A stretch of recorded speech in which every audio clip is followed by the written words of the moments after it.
So, hello to native atheist and anyone lurking in the chat and or watching in the future. And we are continuing the extension of Rings Pick Month because of life stuff happening during March, a couple of weeks, and this is this is going to be a very spicy one because I failed to take into account that the film adaptation was post 9/11 while the comic arc was pre 9/11. Barely, but I think it came out in 2001. Even still, March 2001. It's very American. Yeah. I have a lot of opinions. Can I just say what we should have spilling a lot of tea, so don't get burnt. Can I just say what it should have been called right away? Superman versus the Football Factory.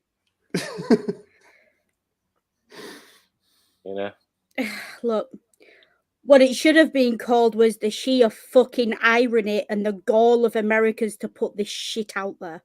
That's what it should have been called. Yeah.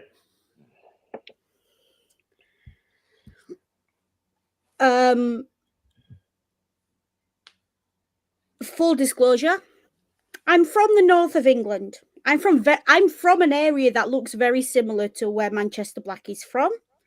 I know Manchester very well. I'm from that kind of background. Former mill town, poverty life. I had friends whose houses looked very similar to the kind of house he grew up in, on the inside and on the outside. Therefore, I come to this from a very, and I think it's important to say, specific viewpoint that aside from a few of their tactics insofar as them being completely fucking stupid, although I can see where the motivation came from, I didn't finish this film any less sympathetic to the elite than when I started it. And if anything, I definitely, I came into this film totally blind with only background radiation of who and what Superman is. I've always found it a bit flag shagger, American flag waving, and I've always found it a bit weird, but it's a comic book. What can you do?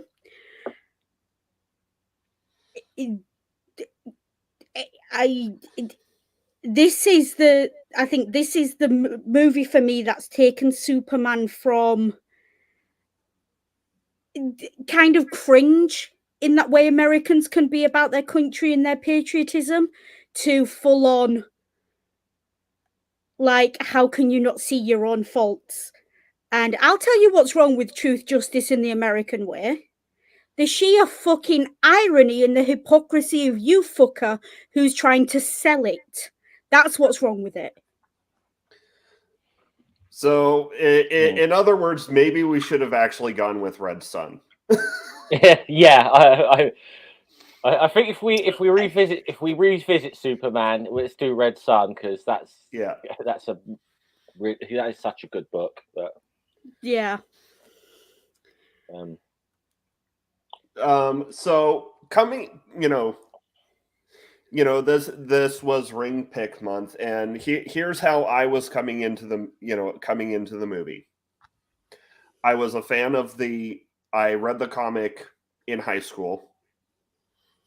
I was a fan of, what's so funny about truth, justice, and the American way, and saw that it had an animated adaptation. And I'm like, DC animated is usually really accurate when it comes to adapting comic arcs into animation, into their animated films. So I was like, let's save time and just watch the animated movie. Yeah. And the comic is very much more a critique of the people who took the Alan Moore and Mark Miller, or Alan Moore and Frank Miller, Yeah. satires and just ran with them this is what we should just do, straight faced, kind of edgy 90s stuff. And so it was basically a counter satire, and and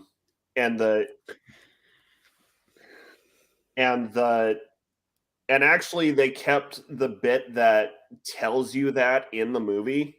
It's Superman's speech at the end to Manchester Black. How does it feel to be deconstructed? Yeah, I did pick up on that comment, actually. Yeah. I thought that was...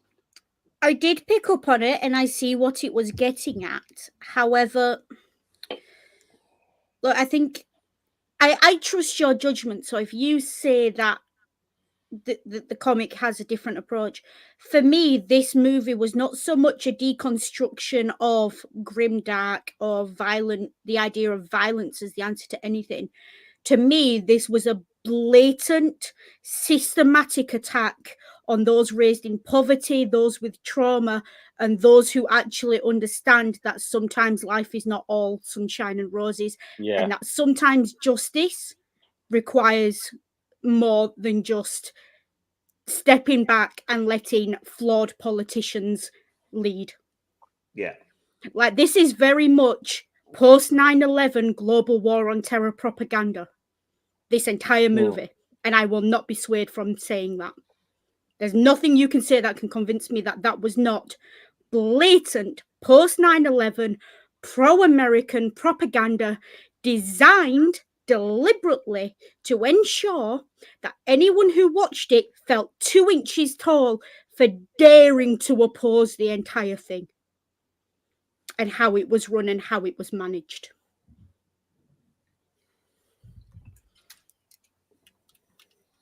That's my opinion on it. And I'm not gonna disagree, because a lot of the global war on terror, pro global war on terror stuff was not, added into the movie, obviously. Yeah. I was quite surprised that this movie is as late as it is as 2012. If you'd have told me it was 2006, well, 2006, 2007, I'd have probably believed that more at the height of it, when everyone was fucking blinded by the propaganda. Yeah.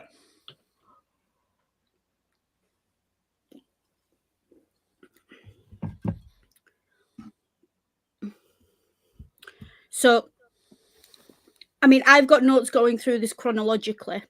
And in my defense, I did come to this with an open mind. I've got no history of the comic books, as I said, because literally the first note I made was a note on the DC and the WB logos. Yeah. Which, for me, like, the DC logo was very computerized, very futuristic. And then you had the WB logo that seemed to dissolve into sand like it was aged.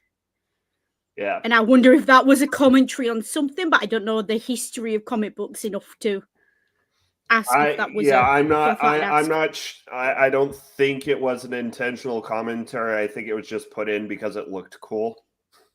Because WB has owned the rights to distribute DC properties on film for decades. Yeah. It did feel like kind of a commentary on in with the new, out with the old. But I did wonder if it was more of a DC is bringing WB into the 21st century, is what it was aiming for. Just something I noted. I know nothing about it, but it seemed like it was more interesting than maybe first view would indicate. I mean, possibly it could be a foreshadow of, the theme of the story, because it is like the conflict is very much in with the new, out with the old. And I was half tempted to warn you that from what I remembered of the comic, it could it could feel as it was coming across as very much old man yells at cloud. Yeah, It's more. Yeah. It's not old man yells at cloud, because I can see where the criticisms of the elite are, and they are valid. But I think my point is neither Superman nor the elite are the answer. And yet this movie goes out of its way to make you think that anything but 100% support of Superman and everything he stands for, as he stands for it, is wrong. Yeah. And that's propaganda. That's what makes it propaganda for me. I think what irritated me a bit with this is well, it's like I don't feel like there isn't exactly a lot of, there's not exactly any growth in Superman himself in the way he no, he was always right. He was always correct. Yeah. It's very arrogant. I'll say There's it, no... the Northern Britain, the stream, it's very American. Yeah. Yeah. And I will say spoilers for the ending. One of the big differences between the comic and the film is in the comic it's very explicitly stated that all of what Superman did is very much temporary. Yeah. And again, that's a very American viewpoint. I'll get into deconstructing that a bit more as we go along, because I've got specific examples. Like, for instance, Menagerie, the woman who's bonded with a bunch of freaky-looking aliens. She actually reappears later in the comics as part of the Justice League Black Ops team, and I think Constantine was on that roster as well. Didn't like, I was just looking later on in the comics, didn't Manchester Black, didn't they put him in the Suicide Squad at some point as well? I will say, what is it with Americans, right? Because we're talking about Black Ops teams. What is it with America thinking that MI5 basically targets poor, abused kids, grooms them, and turns them into spies? Like, MI5 literally, until very recently, only recruited from Cambridge and Oxford. Yeah. Like, I don't know where America has got that idea from, but it shows up in the Bond movies, although, again, that's not American. It shows up here. It's cream soda. It's like Americans think that no one would possibly want to work for the MI5 or MI6 unless they were groomed into it. And it's like, take a look at you. I mean, I'm not arguing the point. I'm just saying it's a very interesting thing to see. I'm America do, but yet the CIA and the FBI are heroes. I'm gonna put it down to American projection, because America 100% targets, 100% targets the underprivileged for recruitment in the military and whatnot. The military, the secret services, and the police force. Yeah, I tend to find this often with Americans who try and write about British intelligence. If there are any budding American writers out there that want to write about British intelligence, MI5 is the one that does spying inside of Britain. Okay, MI6 is the one that does stuff overseas. Okay, just so MI6 is the one you need to speak 4 languages to get to interview for. Yeah. MI5 is the one that's going to ask you to dob in your next door neighbour for being a drug dealer. Yeah. Or a terrorist. And I say that in inverted commas in the context of this stream.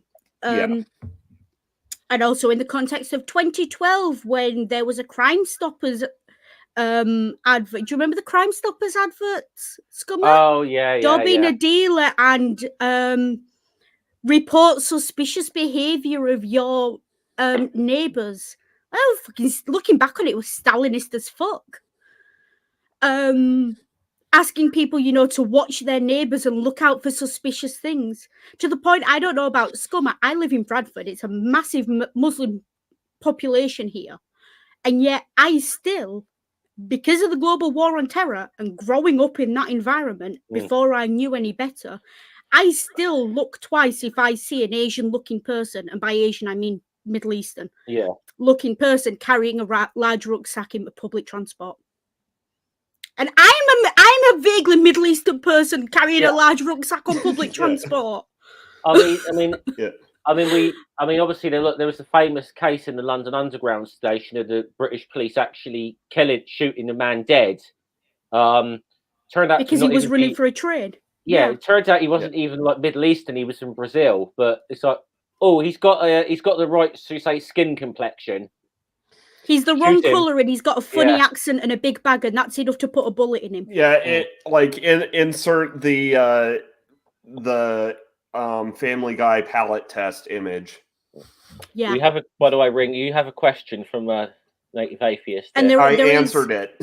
Oh, you did? Yeah. Yeah. There are still also, there's still in the UK arguments going on about racial profiling and what the police are and aren't allowed to do and what is just cause for a stop and search.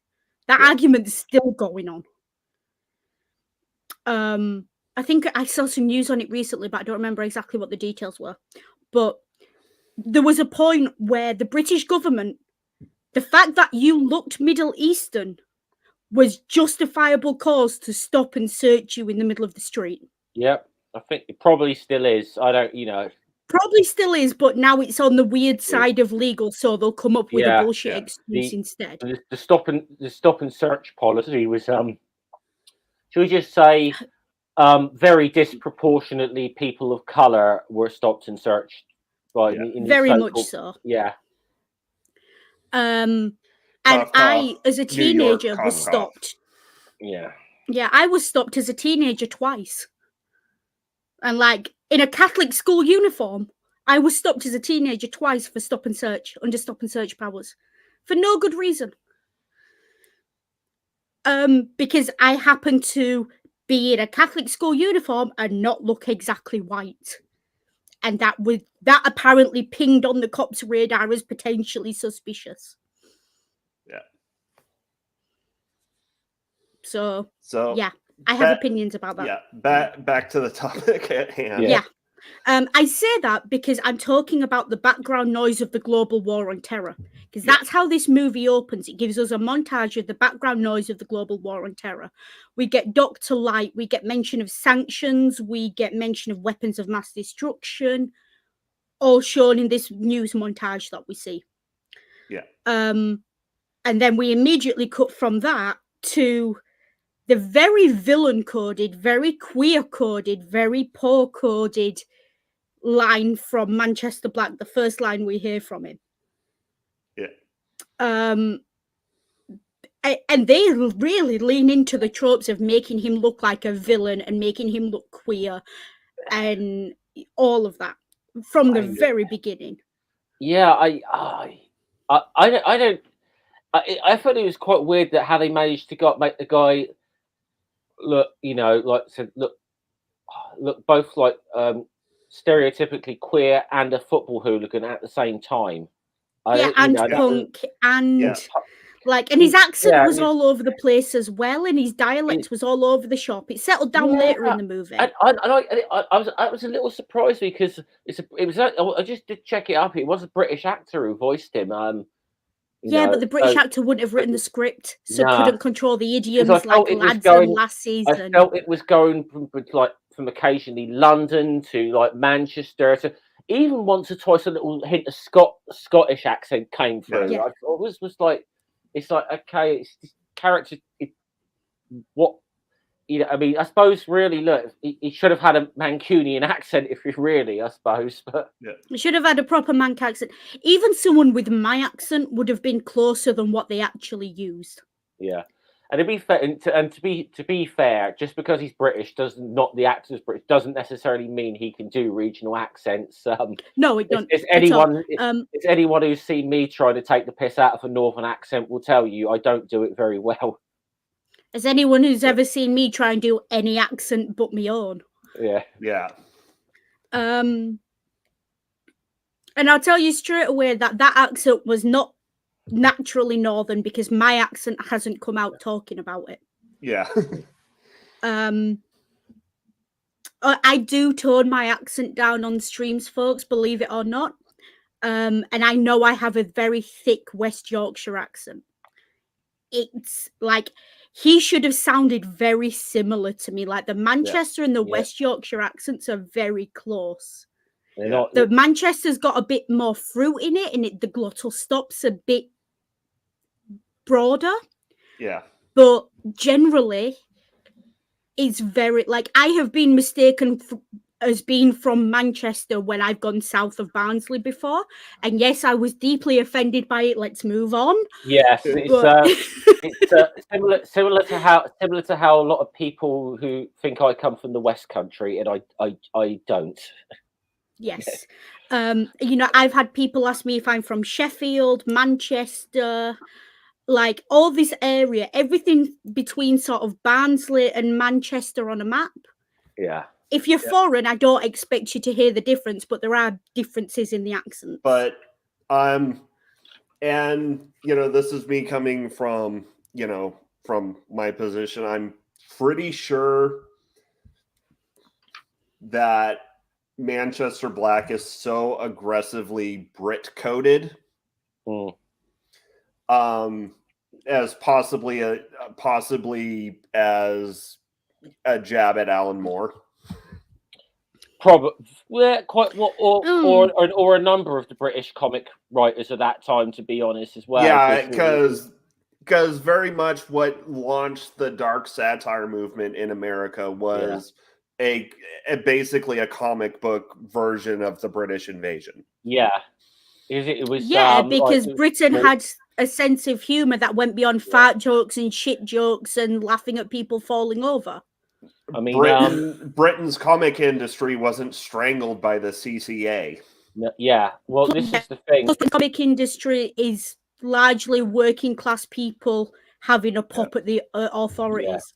But British, I mean, a lot of British comics say, like, when they were, you know, a lot of the changes came with a comic called 2000 AD, and I think a lot of these like writers using them, like Alan Moore, Grant Morrison, also Patrick Mills, who actually a friend of mine on Facebook. I actually know Patrick.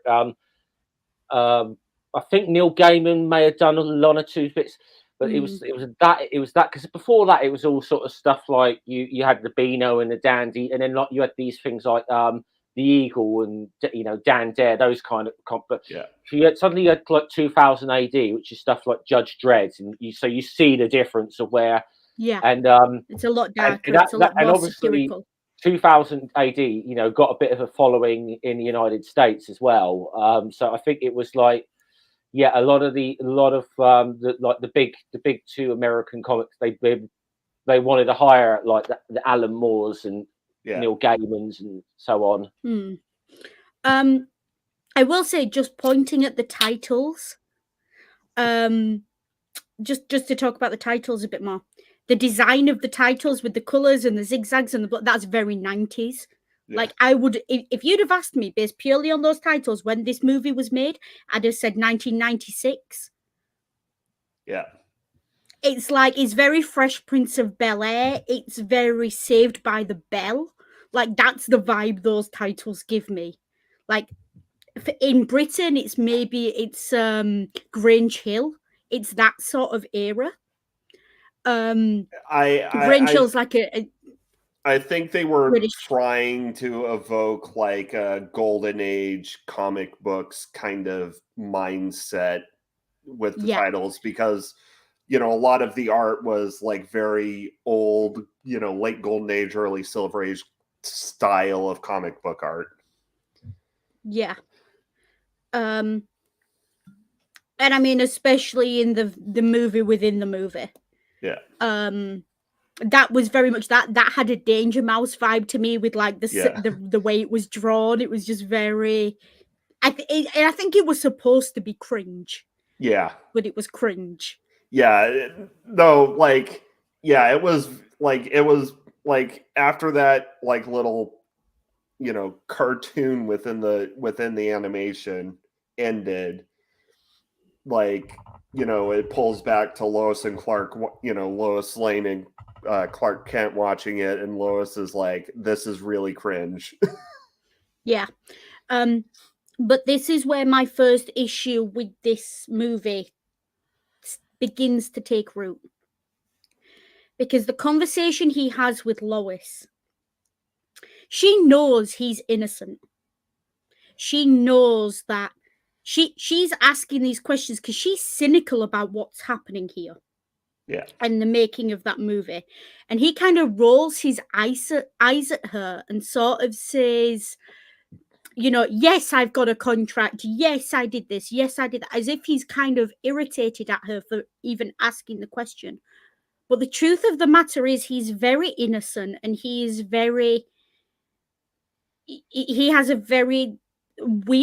an outlook on life that's really only possible if you haven't been the subject of repeated long-term trauma, which is that people are fundamentally good. Yeah. Look, there's only two ways you can come to that conclusion about the world in 2012.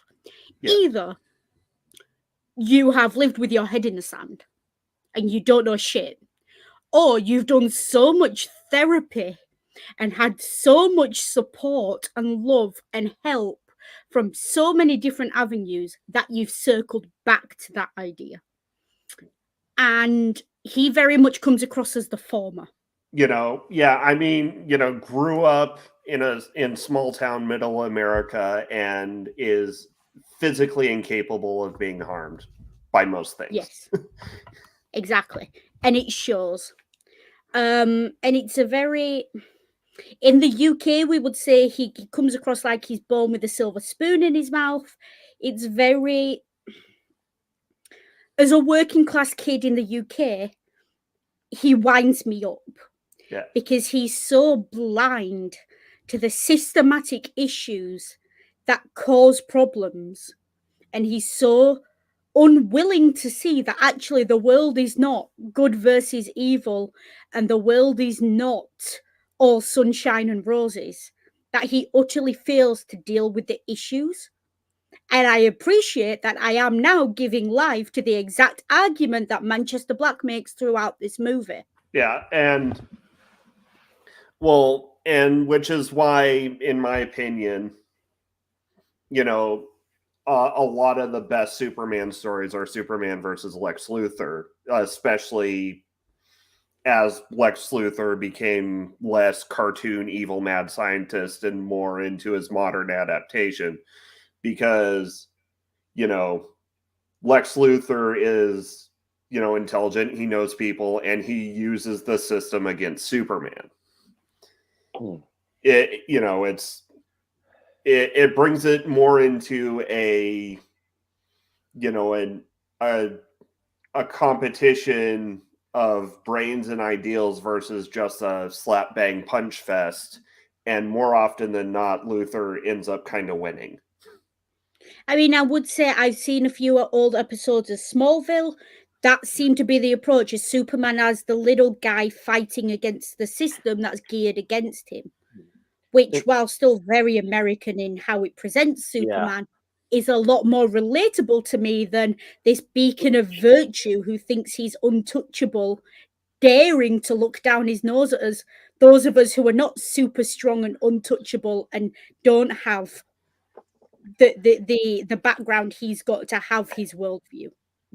I mean, I think, like I said, in a way, I sort of touched on this just before we went live, but when you go back to obviously the roots of the character, and Ring will probably be able to explain this actually probably a bit better than me, but a lot, like that whole, like at one time it was Superman fought for truth and justice. The American way was a later add-on when World War II comics went to super jingoistic. Yeah. And let's beat up the Germans and the Japanese in every episode, in every edition, in every edition of the comics. Okay, but but you also got to remember that Superman, obviously, product of the time is written in, very much a product. The early Superman stories very much a product of the Great Depression. Yeah. And quite often, I mean, in a way, I mean, I think a lot of people on the left could relate to Superman in those sort of early days. 'Cause quite often, he'd sort out I mean, like scummy capitalist bosses who were exploiting their workers and stuff. Or I mean, there was one where he, dealt with someone who was abusing his wife. Super, like I said, and very much it changed. World War II changed, obviously with a lot of comics, so they just became super, jingoistic, and of course, obviously, some of the really super racist depictions of Japanese people and so on. I will say as well, like 90% of my problem with Superman as a concept is the influence of the Second World War on it, is the fact that it's blatant propaganda, is the fact that actually this character, you could have done so much with him. And instead of showing Americans what they are and holding up a mirror to America with this character, they use it as it's a very blatant, very unsubtle propaganda machine, especially when you're looking from the outside looking in. And that's like, I fully accept that is exactly why I have a problem with it. It's just that's them's the breaks, folks. And I will say that,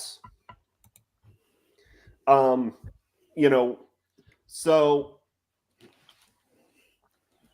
and in this story in particular, this is a weakness, but it's kind of a weakness that can't be avoided because of, the original story was meta commentary and a satire of the let's keep the edge grim dark comics and make that everything.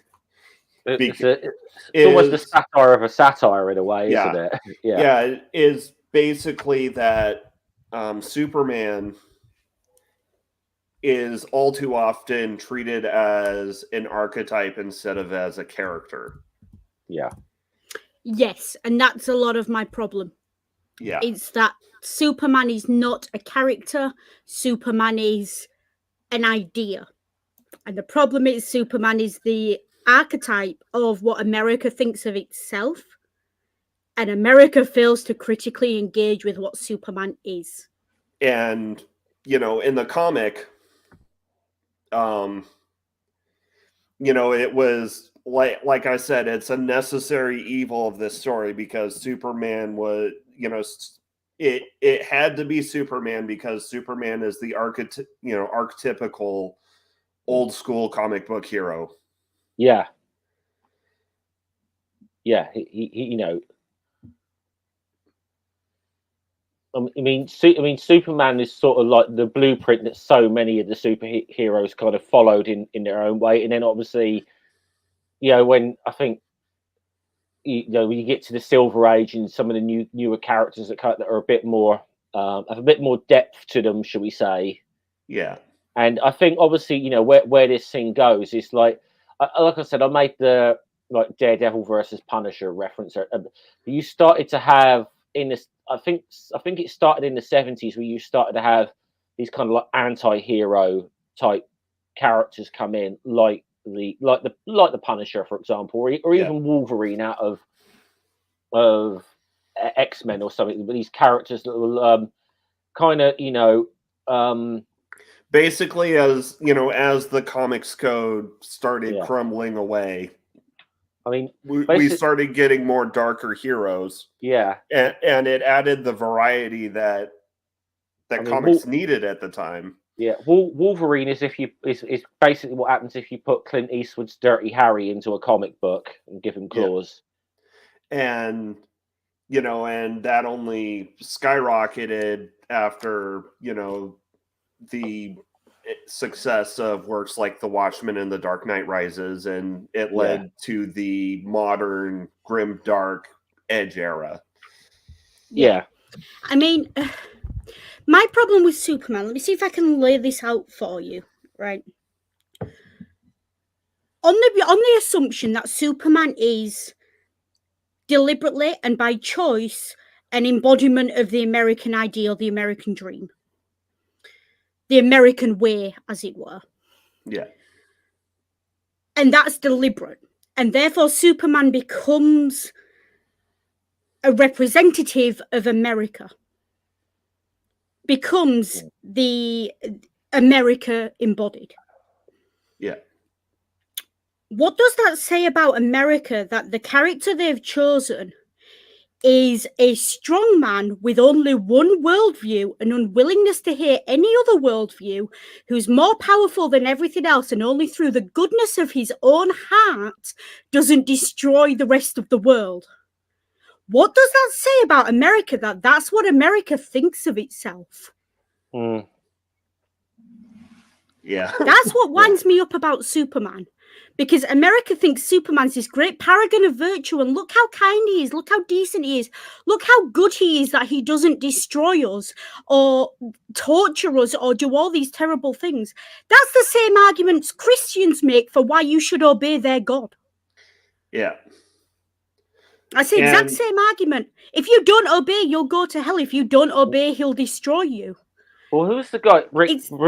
Remind me the guy's name. The guy who wrote that, but was it Wortham who wrote that thing in the 50s or whatever about led the real attack on comics? Was that his name? Yeah. Dr. Frederick Wortham. Yeah, that was it. I know he kind of made a critique of said Superman was kind of a fascist ideal, like a god figure and an embodiment of the American god complex, which is which obviously seemed very super ironic at in a way at the time, considering that the creators of Superman were two Jewish writers. I think that makes perfect sense. But he's got I mean, obviously, you've got to say, in defense of Siegel and Schuster as well, that they were kind of almost, they were kind of sidelined out of their own creation for like a lot of writers were.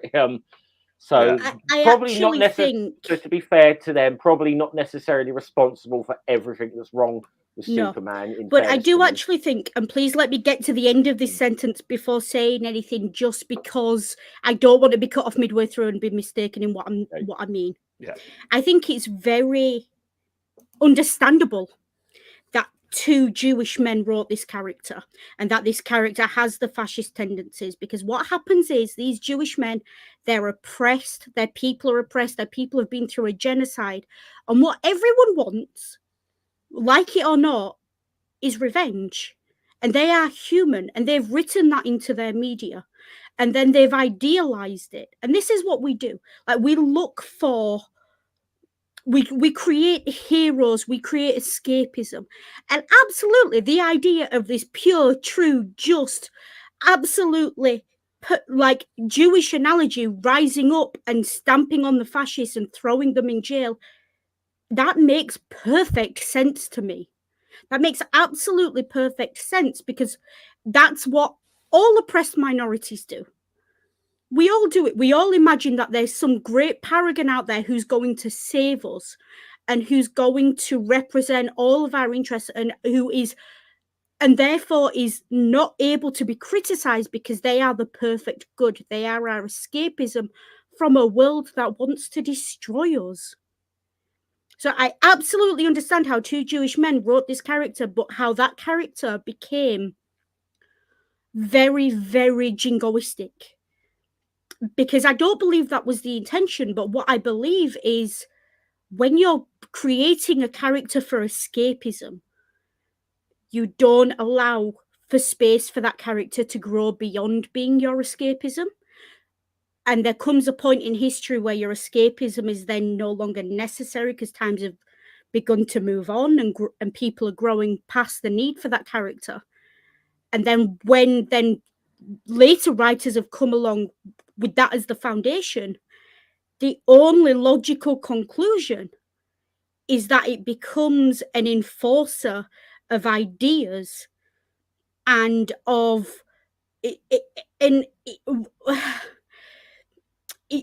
it takes. He's our hero. It's, you cannot criticize it because it's our hero and our escapism, even when criticism of it is absolutely valid because it's doing what its enemies were doing previously. And I've just realized how much of a analogy for the state of Israel Superman is. Whoops, probably shouldn't have said that last sentence out loud. Yeah. Well, I'll just give you one little tiny bit of information on the creation that I was Siegel and Schuster actually originally envisaged this character as a villain when their first sort of draft of Superman. He was kind of like Superman as in the Friedrich Nietzschean Ubermensch kind of vibe was what they were going for initially. And I think they obviously felt actually would this be better? They kind of at some point thought, well, this wouldn't this character, and they changed it and envisioned the character as a hero. Yeah. But yeah, but this is how blind idealism and a lack of nuance when creating an escapist character can then be co-opted, changed, and taken to such extremes that the character becomes everything that it was designed to combat. Yeah. That happens in media. It can happen in a lot of media. Superman's not the only character to have ever done that. Just look at Channel Punching Bag. Yeah. The poor boy, the poor abused boy grows up to be a cop. Okay. Yeah. But it's that thing of when you create an escapist character, you've got to be so careful that the character doesn't become everything it despises. Yeah. And this is a problem America has just culturally as well. Like what America says it is and what America is. In that way, Superman very much embodies America. Yeah. But yeah, like the idea of creating a superhero who cannot be criticized, is always in the right and is always correct. It's a very fascist idea when you drill down into it. The idea that there's one person above all else who's better than everyone else, and therefore we must obey them and we cannot criticize them. In any other context, that would be a dictator. And actually, like Superman / figure as fascist dictator is a very, very popular trope. Yeah, I'm not surprised because it's the idea of a benevolent dictator, but then obviously absolute power corrupts absolutely. Yeah, that's how that goes. I mean, like I said, hopefully, if we ever revisit Superman, we probably need to do Red Sun. I don't know if you're familiar with the concept, Noodle, but I just very. Yeah, Superman crash landed in communist Russia instead of America. Specifically Ukraine. Yeah. Let's wait a couple of years and see how current affairs go before we do that one. Let's see. Yeah, but okay. Let's put a plug in that. So if you're watching this sometime in the future, we may or may not have done Red Sun. Okay. Yeah. Let's see how things play out on the world stage before we go poking that particular Russian though, like bag. I said, it does take place during the Soviet era, so it's. He does. Why would a Ukrainian be a loyal communist in the Soviet era? That's because he was nabbed by the Soviets and raised by Stalin. Yeah, like literally by Stalin. Yeah. Right. Okay. That makes more sense. Yeah. Rather than crash landing in the country that had a famine caused by Stalin's policies, and then somehow still being loyal to the guy. Yeah. That makes more sense. Spoilers for Red Sun. He does end up frying Stalin's head off with heat vision. I mean, that's probably a more dignified end than the way Stalin actually did die. Yeah. Yeah. Cool. Oh, but Um, I'll say it on air. Can we do the death of Stalin sometime as a media music? I would love to. Yeah. I'm here for that. Hey, maybe we should pair it with Red Sun. Mm. What satires of Soviet Russia will do? Red Yeah. Sun, Death of Stalin. Yeah. What else can we do? I'm sure we can come up with other options. But and I will say this, as an exploration of who Superman is as a character, Red Sun is the better piece for discussion, because, like I said, this is very much Superman as the archetypical old school comic book hero, and why we should keep some of the idealistic remnants of, or at least that's what the comic was, is, the idealistic remnants of the old school, and not just throw out the baby with the bathwater. Yeah, but I absolutely understand. I do get how Superman is supposed to be the ideal. Yeah. The problem is that Superman is a character, and the country he's supposed to represent as an archetype is so flawed and so blind to its own flaws that any attempt to espouse the American ideal or truth, justice, and the quote-unquote American way rings hollow to anyone who knows shit about the history of America. Yeah. I guess to me, this is why, although, like, look, I grew up obviously in the era when, like, the Christopher Reeve Superman films were massive. I love them. I still love them to this day, but okay, less said about the fourth one, the better. But I could never. All that being said, I could never ever entirely get into Superman as a character, because I found him that kind of unrelatable in that respect. Yeah. I always gravitated more to, like, the characters that had very human flaws and very were, I guess trying to do the right thing, didn't always do the right thing, didn't always succeed, and had their struggles, like a character, like, I mean, as a kid or whatever, I could much easier gravitate to someone like Spider-Man than I can Superman. But I think this is Superman's, and by extension America's fatal flaw. Even when Superman doesn't get it 100% right, even when there is property damage and people injured, he still just waves it off and explains it away, and he's still the paragon of virtue that everyone fawns over. When we were watching this, I think it was right. I did make a little crack in the sport behind the scenes of Media Musings, the making of Media Musings explained for a moment. We do a little watch party before we start, okay? So we all sat in there and watched this together. And I did crack a comment in there when he was fighting the Atomic Skull in the beginning, and they start, like, crashing into the buildings. I was like, okay, this is foreshadowing of Zack Snyder's Superman here, where apparently he saved the world, but in the process of saving the world, in that last big fight with General Zod, it's like a nuclear bomb has been dropped on Metropolis by the time they're done. I'm so glad you used that particular phrasing, because I want to move on to my next point. The introduction of Skull and the nuclear imagery that permeates this movie. Like, you've got the idea of a gene bomb, which is so obviously a nuclear analogy. And Skull getting bigger as it explodes.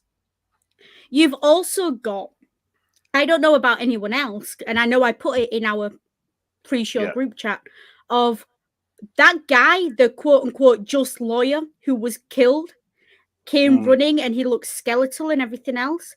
I literally, as I saw that, I went to Google and I typed in the name Litvinenko, because that's what that was modeled after. Yeah. That was very much modelled after someone with nuclear radiation sickness. And the way he dissolved in Superman's hands, Clark Kent's hands, it's very much radiation sickness. And Skull is very much the embodiment of nuclear and quote unquote weapons of mass destruction, which as people who lived through the global war on terror, those words ring alarm bells to us. Yeah.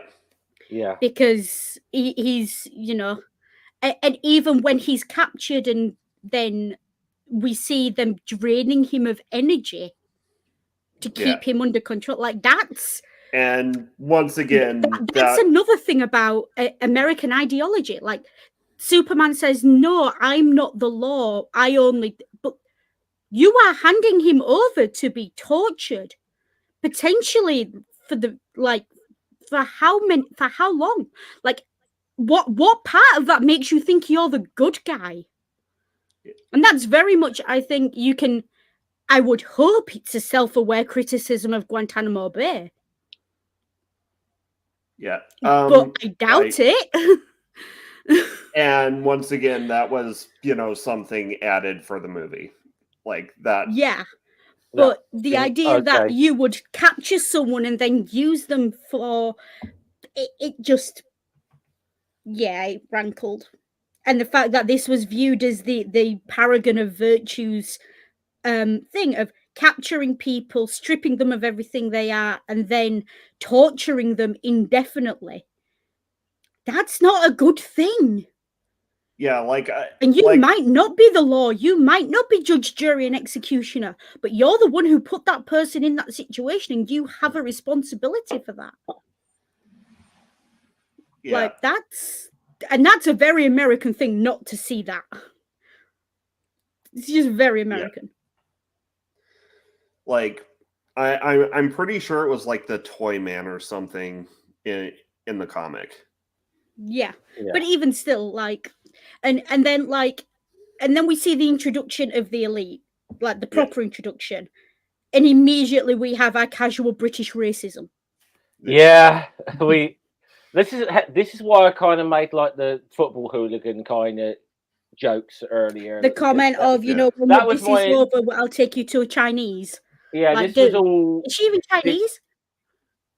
But I mean, I just, you know, my initial impression. This is just my initial impressions of Manchester Black, and okay, my view maybe changed a little bit over the course of the film. I mean, but because you know, in a way, even though, you know, look, I don't agree with what he and the elite were doing, but I could kind of understand where he was coming from.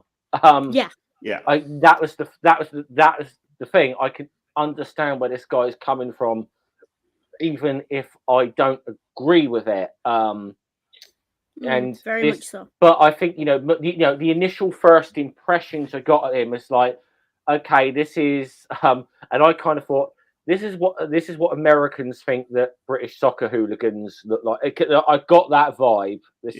He's kind of and obviously he's dressed like a punk. Yeah, he's a mixture of a soccer hooligan, Johnny Rotten, and yes, very much Johnny Rotten, who Americans know as the man who said "God save the Queen." That version, very telling that the next like he's very much modelled on Johnny Rotten. If you see images of Johnny Rotten, only Manchester Black actually isn't as much of a right winger as Johnny Rotten. So no, he's not, because if he was, he'd be more like Manchester Black and Tan. He's sort of a cross. I said it's football hooligan, Johnny Rotten, and Vivian from the Young Ones, kind of, in a way. But that's exactly what he is. But he's very northern, and I think I can speak to this. The comment he passes when he turns to the other, and he's like, "You uneducated Yank." Like, I was so nervous when Ring. I creased up. I think I don't know about you, Noodle, but when Yeah, because one of the elites obviously said mentions the word soccer. It's football, you uneducated yank. Yeah. And I don't know about Noodle. I was like, I bet Noodle is laughing as much as I am right now. I've had that discussion with Ring and Ring's friends, like Yeah. almost to the letter. Like I Yeah. was so nervous when Ring came to the UK. I genuinely warned Ring before they came here of Do not if call it people call soccer. you a yank, it's an insult. Unless they're calling you like a yank bastard or something, in which case it's meant affectionately, but only if they have a glottal stop. Okay. Yeah. Like- quick side note, quick story.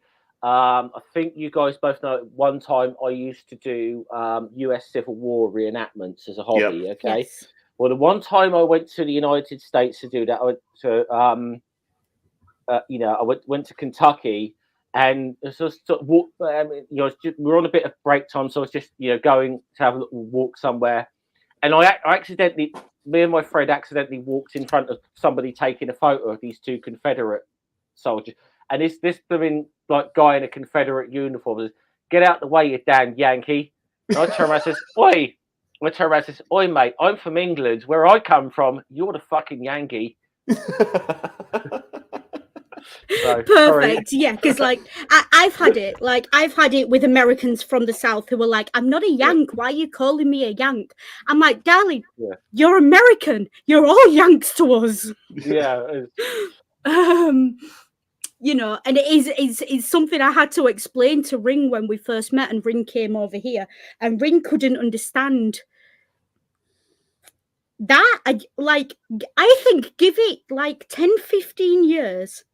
If America doesn't maintain its status as at the top of the world food chain, like if America was like a country that was not diplomatically and politically powerful, Yank would be a slur. Yeah. Like, let's be honest, the only reason the word Yank coming from a Brit is not a slur is because it's punching up. Although not that limey is a racial slur against the British either, by the way. We'll no, it's not. We can take it. I am quite proud of the fact that I've been called a pommy so and so by quite a few Aussies over the years. Yeah, we take it as a joke. I mean, I always like the one the French. I forget that I don't know the French translation, but they tend to call us roast beefs. So I kind of don't mind. I mean, we call them frogs. So what can you do? Exactly. But yeah, this is the thing. Like a lot of the discussion in the UK, especially in the North and in working class areas, which I'm sure Scummer can speak to as well, about America, is that Americans don't know shit about what life's like on the ground. I think that's probably. I mean, obviously, and I do think Chester really embodies that mentality of people. Like he really does embody it. Yeah, I mean, and I'll say that's not to say that. And that's just to be clear, we're not saying that. It's not to say we hate Americans. It's just that we think you're a bit. We don't hate Americans. I'm on a stream with an American. Noodle is married to an American. I'm married one. It's just the culture. But there is this kind of like, if there is a stereotype of Americans in Britain, it's a stereotype that Americans are pretty dumb and ignorant. There is like a dumb American stereotype. Look, and it is an unfair one, I know, because we know a lot of Americans. We know that's not the case, but I think I can translate what Scummer's trying to say to Americans. Americans, the way you look at Florida or Texas is the way Britain looks at you. Yeah. Yeah. But there's almost a sibling rivalry aspect to it of we are more than willing to give individual Americans the opportunity to prove that wrong. And there is a level of affection there. There is a level of almost like older siblings looking at their younger siblings making the same fuck ups our country did a couple of 100 years ago. There's an affection there. That's why, on the 4th of July we call you all Happy Treason Day. Listen, and when I make the joke that you guys aren't ready for independence yet, it. I don't mean that literally. You know, that is meant in love, all right? Yeah. Okay. No, it is. It's all, and it is very. And this is Can we just again, it's have that British Scotland sense of take us humour. back? Actually, yeah. Actually, to be fair, the way things are Mm. going, I think Noodle and I might be trying to claim asylum in Scotland if they ever. Yeah. If they ever. I can't claim do. asylum in Scotland. The cold will finish me off. Yeah. But so, anyways, But yeah, what I'm getting at is there is this undercurrent of casual British racism, but also British anti-American feeling that you get, especially in working class cultures. Some of it is malicious, but as you grow up and you grow out of that, I know I did. When I say it, it's affectionate. Yeah. I'm not saying when all Northerners say it's affectionate. It's bloody well not, and I've got into fights in pubs over it. And I think Noodle pointed out, but I mean, essentially, what we got here. I mean, obviously, back onto what you get represented here is actually quite a good little bit of what of the British casual racism stereotypes is what you're kind of getting with this. And I mean, I'm going to say one thing, and I did comment on this about. This was a comment on the just the like the background animation when I saw it. It's when Superman first goes to over to like Northern England to meet, and the animation, the background of the terrace housing. It just reminds me. It's like the Coronation Street style. I will tell you exactly where the artist got the image for that from. They got that from Monty Python. Every sperm is sacred. It's the same layout of the streets and the houses. Yeah, that's where they got that from. But that that is the north of England. That's what it looks like. Yeah, pretty much anywhere from say Birmingham up to like Newcastle, you're gonna find like houses arrangements and terrace housing like that in pretty much every town. I do have one note though. I do have one note on the artwork of that. It was fantastic. It was really close to accurate, except for one thing. You see all those soot that was rising out of those chimneys? That soot's got to come down. The houses wouldn't have been red, they'd have been black. Yeah. And so will most of the people covered in soot and grime. That's very much an image. I did have to say the thing about like okay. Can I just point one thing out though to again, Americans, if you want to depict British working class people, we don't all wear hats like they wear in Peaky Blinders. Can I just say that as well? No, we don't. Like the fact that he picks that hat up and he's... I mean, the Manchesters wear a flat cap, not a peaked cap. Yeah. It's a totally different kind of hat. Yeah. But again, local knowledge that I do not expect Americans to have, but I'm still going to nitpick at you because you put your character in that situation. Yeah. It'd be like us assuming that every American wears cowboy hats, okay, or cowboy boots, or yeah. And again, and it is that thing of the reason I nitpick those things when Americans create characters like that is because it speaks to the British understanding of what America thinks of us. And the British working class understanding of what America thinks is that America is arrogant. And therefore, when I see errors in accent, idioms, imagery, dress, what I see and what I have to consciously stop myself giving blame for is fucking arrogant Americans don't know shit about anything and think they can talk about where we come from. Yeah. And it's very hard to unlearn that. So I still nitpick it and point it out. But there's an element of bitterness there of, how dare you speak about our culture and where we are from and get it so wrong? And then say it with your whole ass chest as if you think you're right. And to be fair, and I'm just going to say this to Americans, watch this. This isn't necessarily an anti-American thing. If someone from my part of the world wrote something about the north of England that was as misrepresented as that, look, if I was to write something like that, Bloody Southerner, who do you think you are? Noodle You ever would be been north of cussing me. Leicester? Yes, Noodle will be cussing me the fuck out on the stream right now. No, because that would be the gut reaction of bloody Southerners, never been north of Leicester in his life, thinks he knows something about something. We are very proud in the north of England of our culture and the differences within our culture. And it's a very, very, it's breading. Like, it's, like, you cut me and I probably bleed Yorkshire tea at this point. Like, it's not necessarily right, but what I'm trying to do is give you an understand. I've had to unlearn all this shit, and I still haven't fully unlearned it, but I am now consciously aware of it. Noodle, you're not proper Yorkshire until you bleed best bitter. You know that. I can't. Do you know what happens if you bleed best bitter in the A&E? 3 doctors get pissed.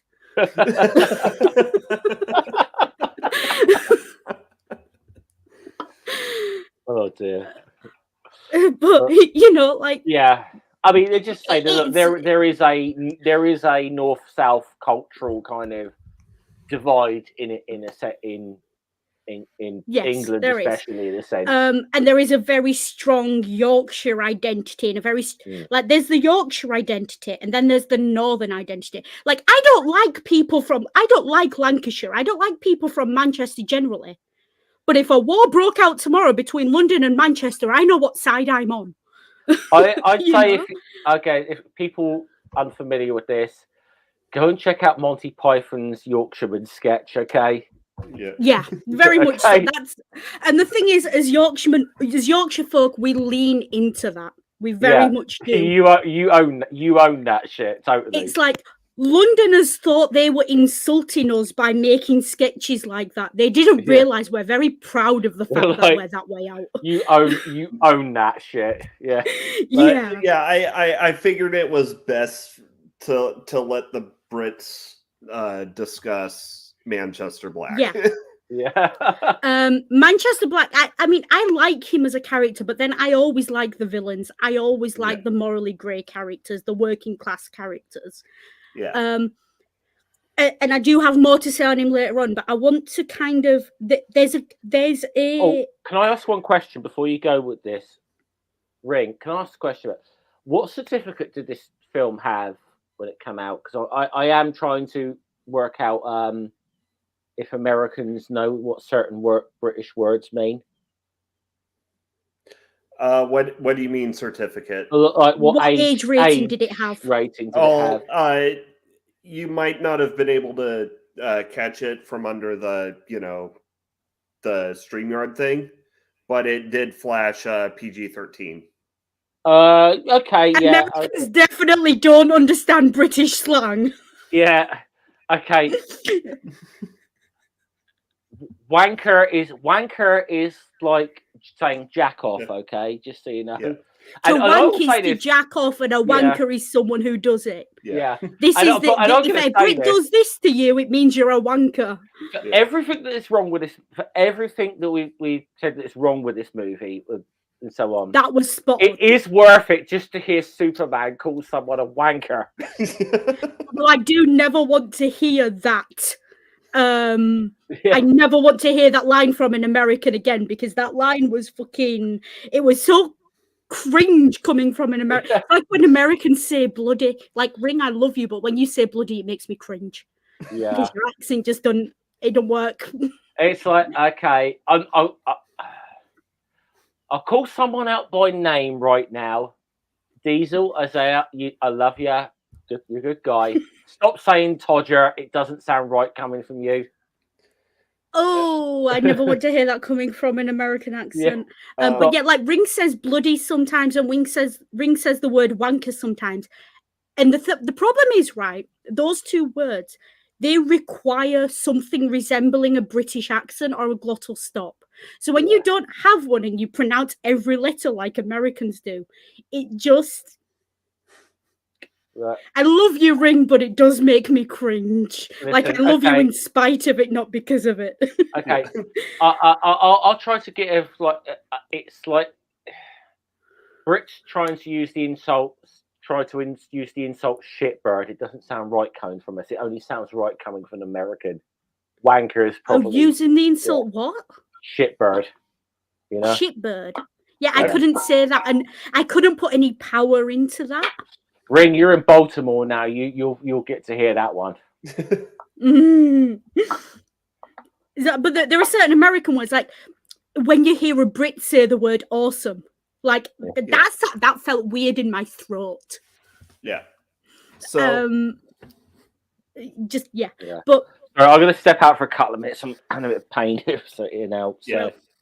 Yeah, we've had that discussion about Manchester Black, and I kind of also now want to talk about. Like, let's be clear here: the quote-unquote terrorists in this movie are very much an analogy for the Taliban. Yeah. That's how they're designed. Even the country name where they come from is reminiscent of Afghanistan, Iraq. Yeah. Sounds like it's in the Middle East somewhere. I think they called it Bekistan or something. Yeah, Bakhalistan and Balya. Yeah, like ew. Yeah. But I think it's worth having a discussion of what a terrorist is. Yeah. And I appreciate I'm walking on very thin ground here. Yeah. But there's a quote, and I think it comes from Nelson Mandela, but don't quote me. Like, Google it and find out who said it. But the quote basically goes, one man's terrorist is another man's freedom fighter. Yeah. And I do think it's very telling that throughout this movie, even though those terrorists are the bad guys, we never once hear what they are fighting for, why they are fighting, or what the conflict is between them. Yeah. But Superman still feels like he's got the right to stick his nose in and do something with it. Yeah. Like, that's very telling. Now,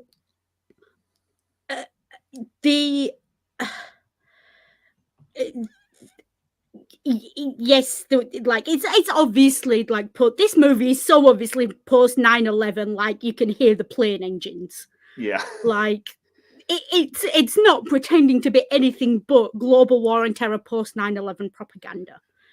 Blair and Bush called. They want their script back.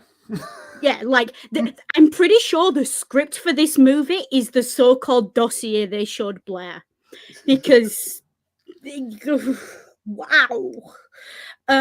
Because it's like there's a great line where the elite have shown up, and the guy who's presumably supposed to be a Republican news anchor or Republican guest says, "He won't kill me. I'm American. I'm one of the good guys." Yeah.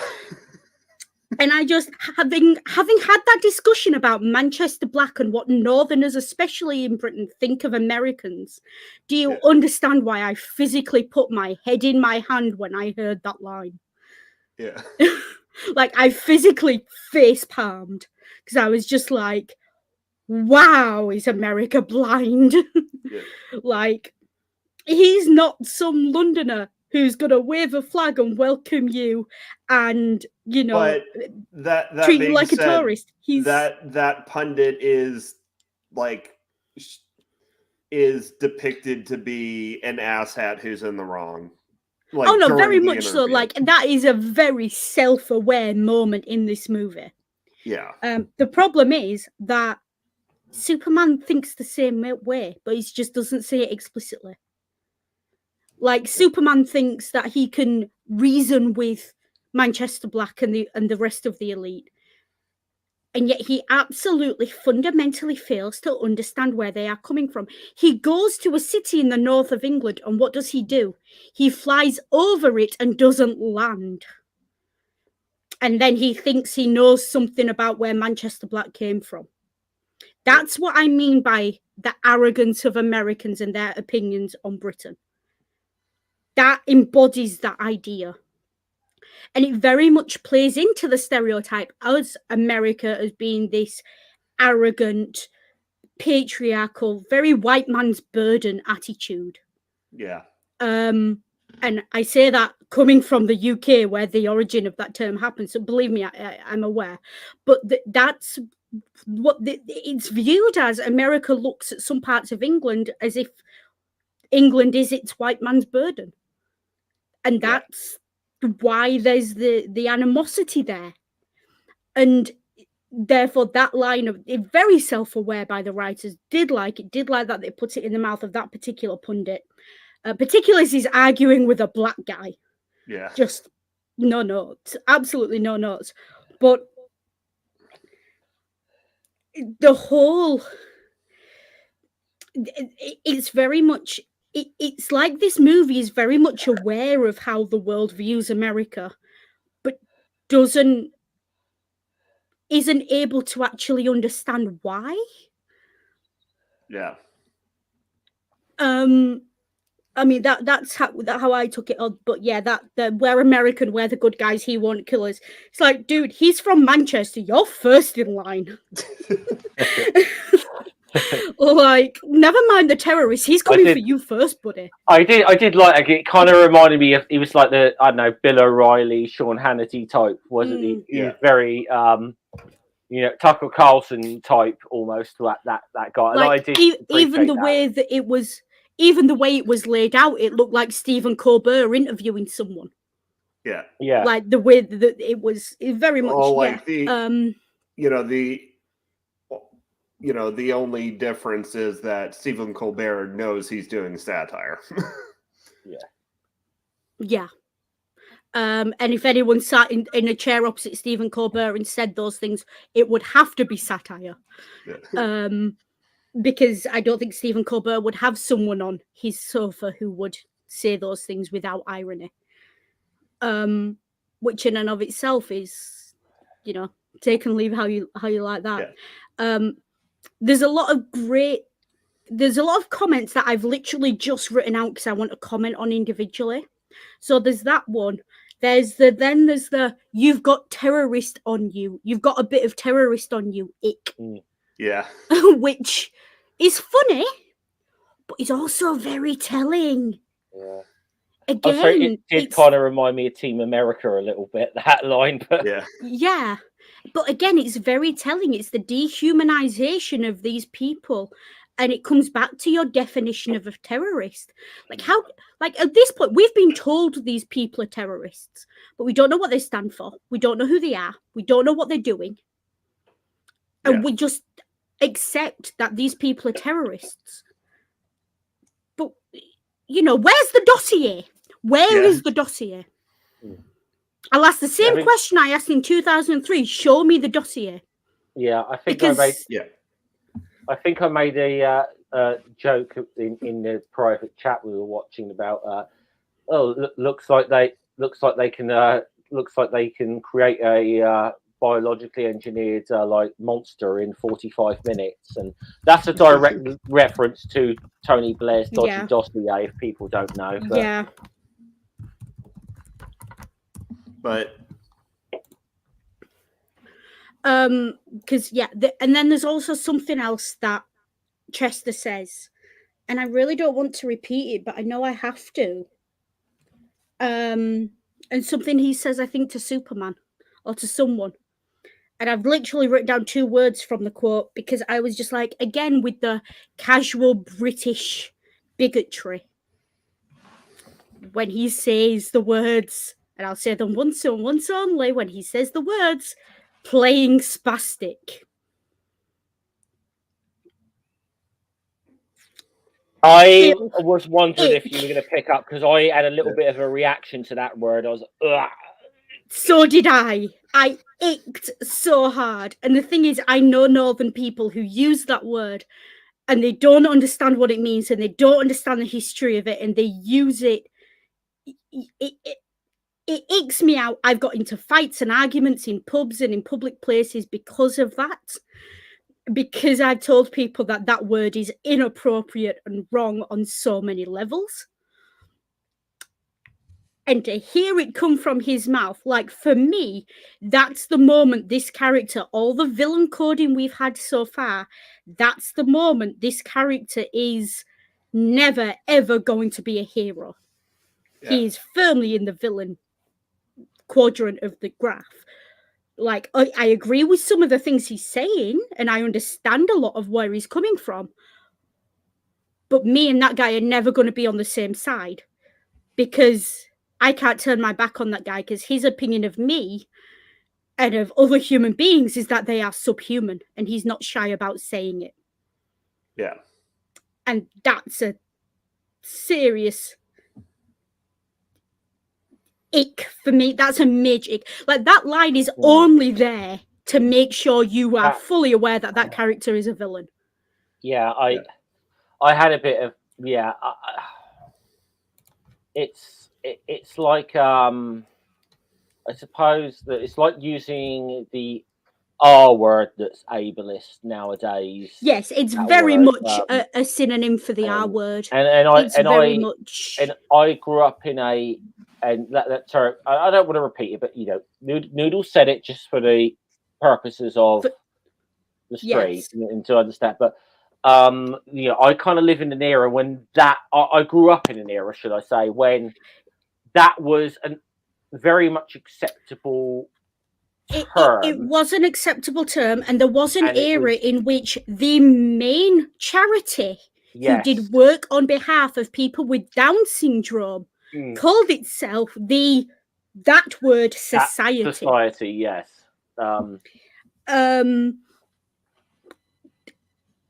It's dated, and a lot of dated terms do hang about up north a lot longer than they do down south, and they do get hung on to.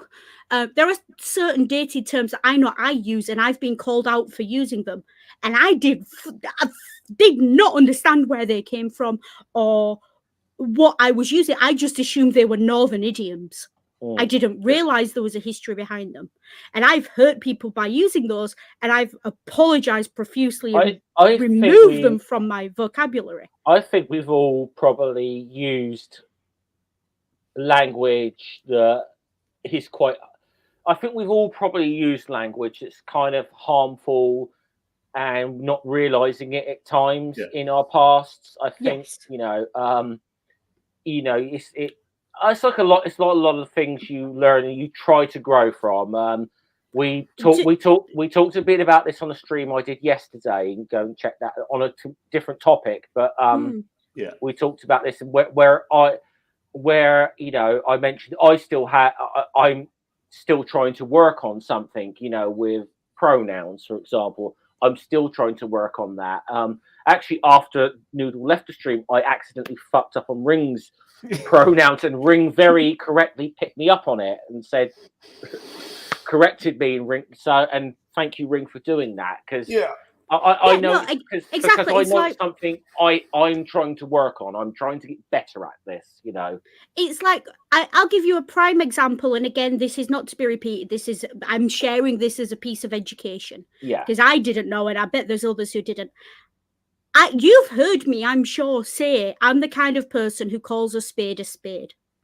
Yeah. And that's a very northern thing to say. And it was only when someone said to me, "Do you understand what you're saying?" And I said, I'm calling a shovel a shovel. A shovel's a shovel. They said, "No, a spade is a middle 20th century slur for a black person." Yeah.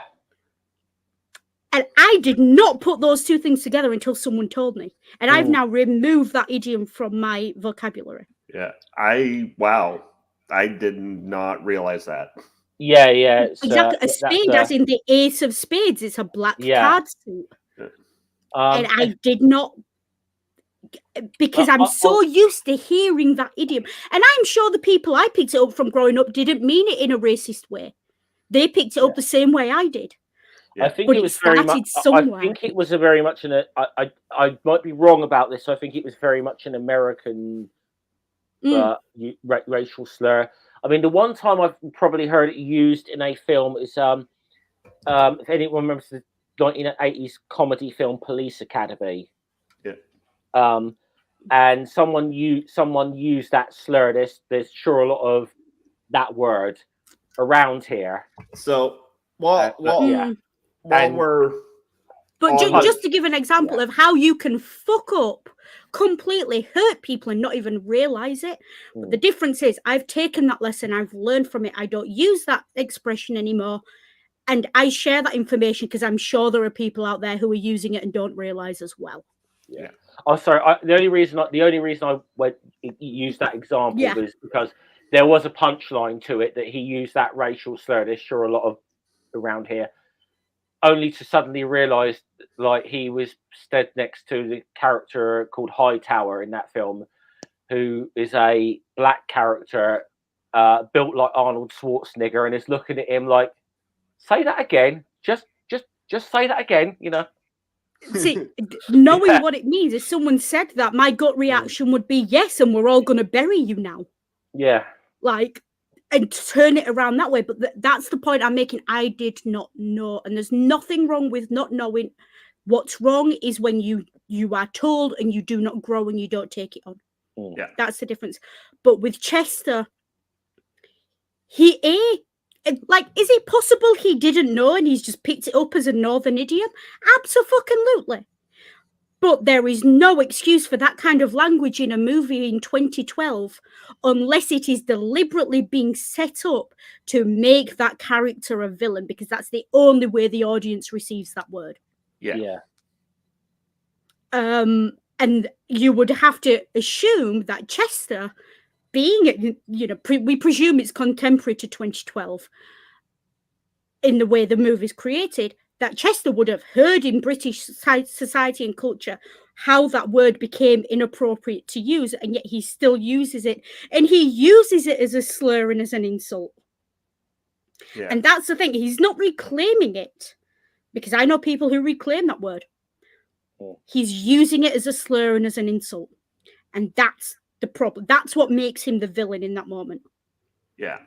And I think that's a really important discussion to have. Like, that's the difference. Like, you don't use things like that as an insult, even if you've reclaimed them yourself. Yeah. That's my line on that one. And that's me on my soapbox.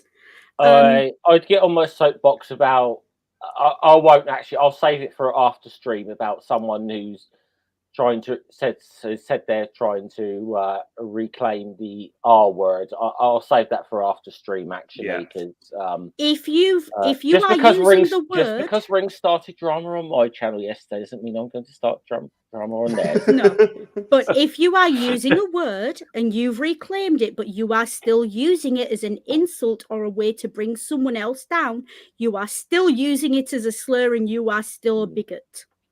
Yeah. That's how that works. So back to racism.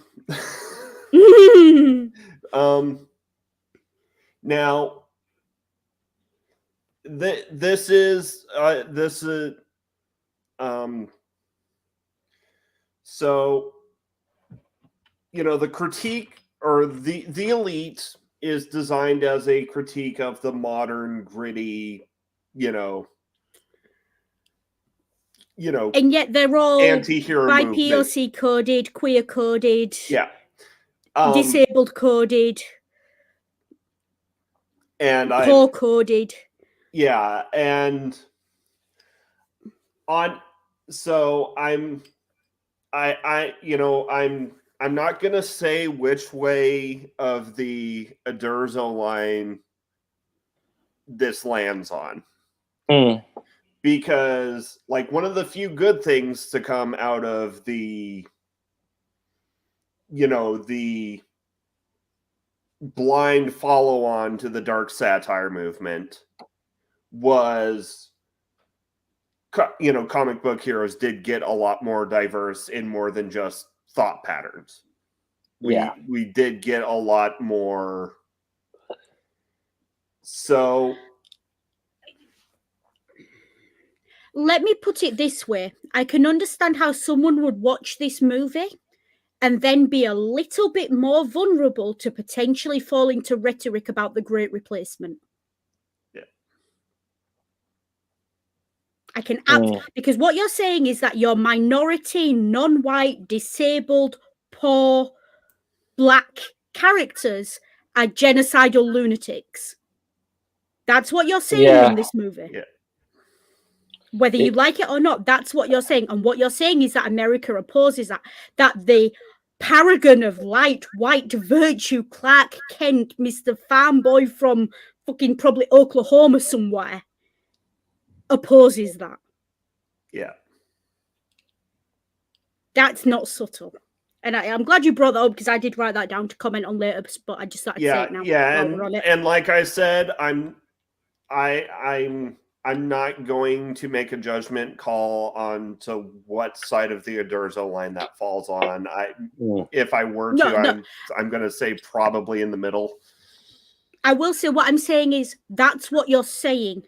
Whether you intended to say that or not is not for me to comment on.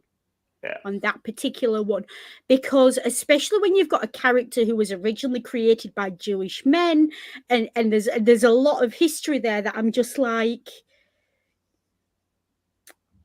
I don't want to get into the weeds on that one because I don't want to cast a moral judgment because I'm not entirely sure what the intentions were, and the intentions are everything here, I think. Yeah, like.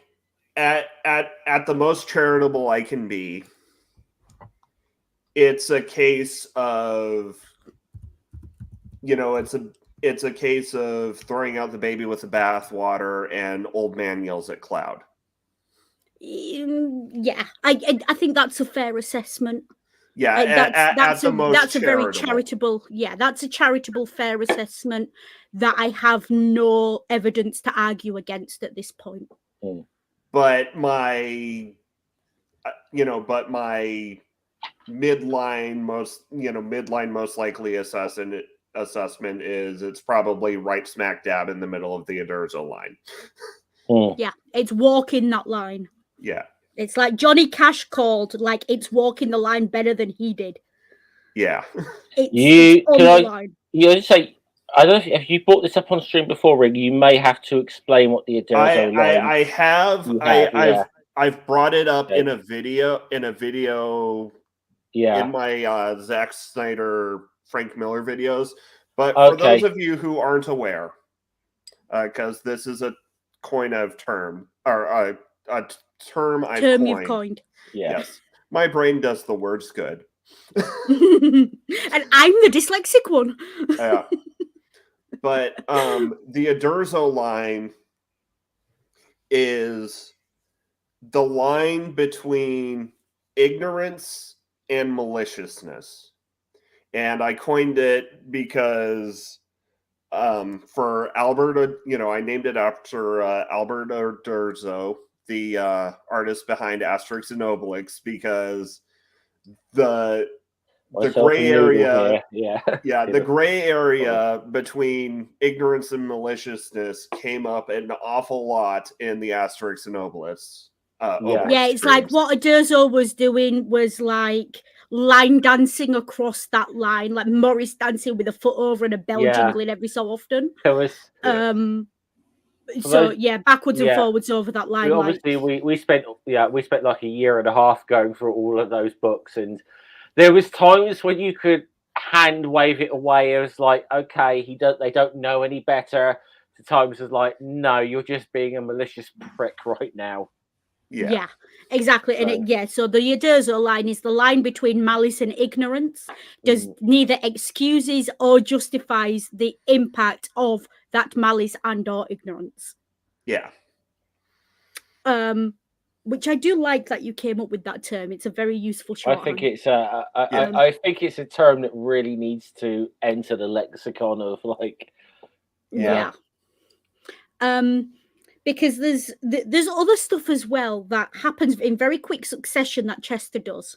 So he talks about how they basically lobotomized Bonnie, turned off her emotions because it was quote unquote the humane thing to do. That was the justification for lobotomizing gay people, because it was the humane thing to do, or lobotomizing women who could think for themselves, or lobotomizing minority ethnic people. And if to stand up and demand equality. And if you weren't sure that he was the villain when he used the S slur, that's when you definitely that's the big blaring villain alarm for those who didn't catch the previous one.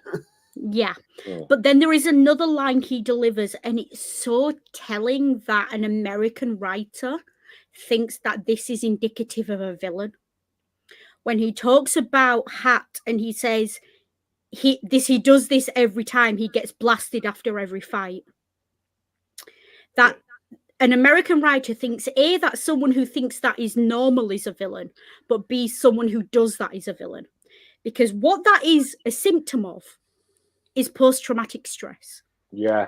It's a very common symptom of post-traumatic stress to cope with alcohol and to drown your sorrows in alcohol. It's also a very northern thing to do.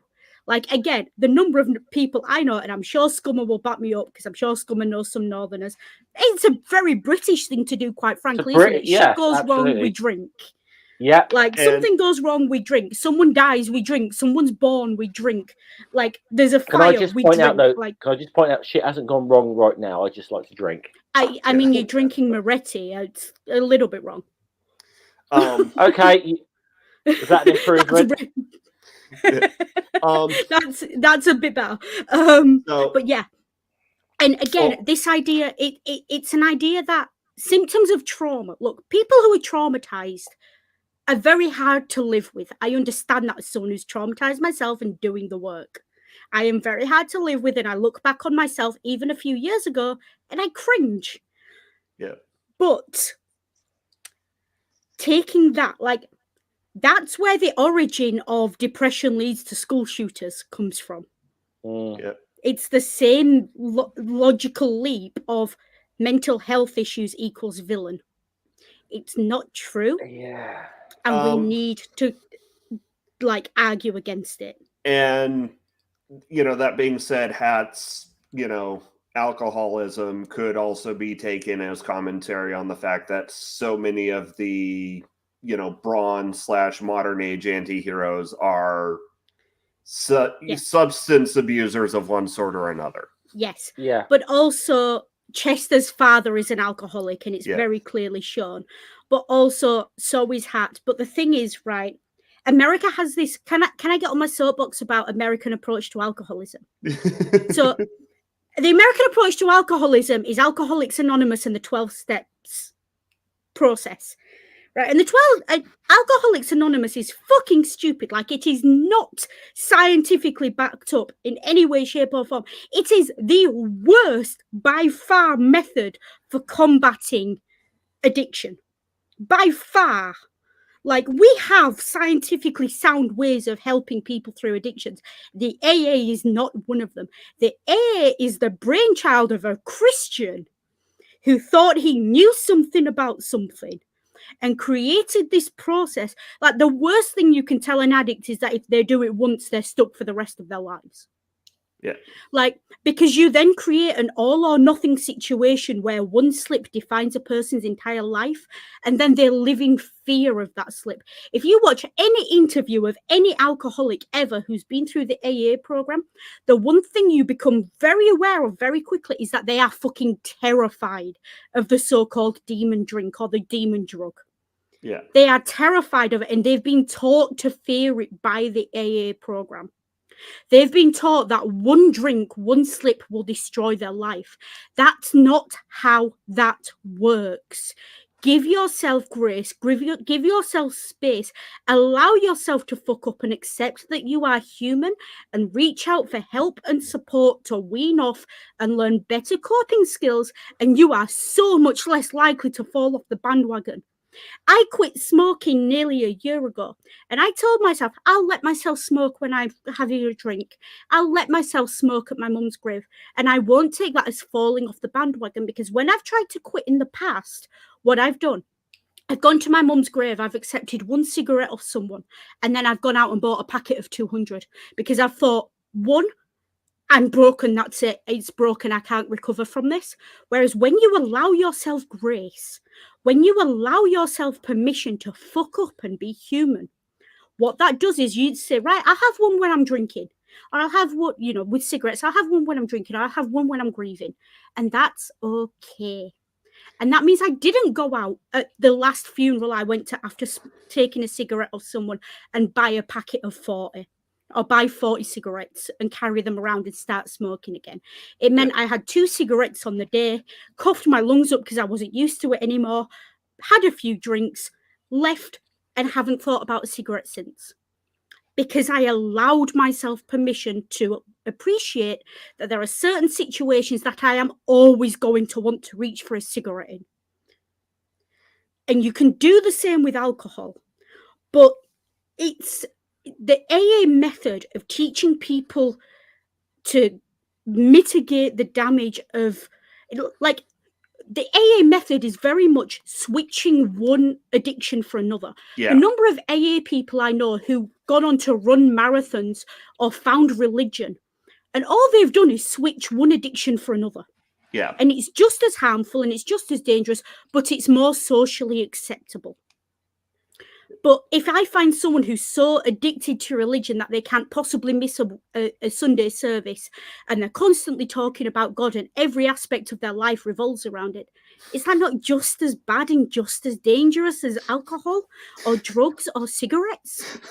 Or, you know, if they're running marathons to the point that they're giving themselves injuries because they have to run every day, otherwise they feel like they need a drink or a smoke or a drugs, that's just as bad. And the AA does not want you to know that.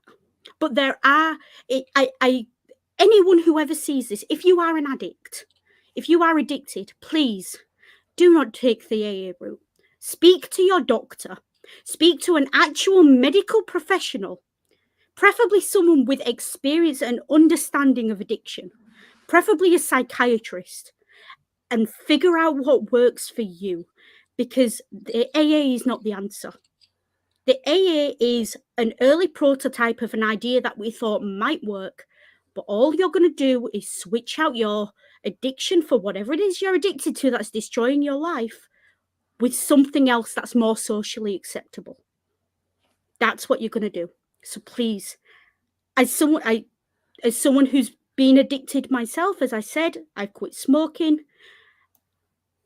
Please do not go the AA route. It doesn't work. And also, if you're traumatized and someone tries to use some sort of bastardization of the AA route to get you through trauma, tell them to go fuck themselves as well, because that's nonsense. You're not addicted to being traumatized or abused, and they can go fuck themselves. Yeah. Because I've seen that done as well, and that's fucking gross. And also, you know, it met, like, in context to the story, you know, summoning demons probably fucks with your psyche. Yeah, look, the kid who is abused as a child with an alcoholic father who probably knocked his mother about, living in poverty and on Northern Milltown, that's Professor Snape. That trope is so common. Like the kid who was knocked about by his old man, grew up in poverty, probably had to pick a few pockets to get by, you know. Northern Milk, like the only thing missing is the like, please sir, can I have some more? Yeah. It's a trope for a reason. It's very common, but we need to move past pointing at it and saying that's bad and that creates bad people, because it doesn't. It just creates people who are desperate and who have a different outlook on life. And that's where a lot of Chester's ideas come from. Chester will have been raised in the kind of environment that says, how dare you cry? If you cry, I'll give you something to cry for.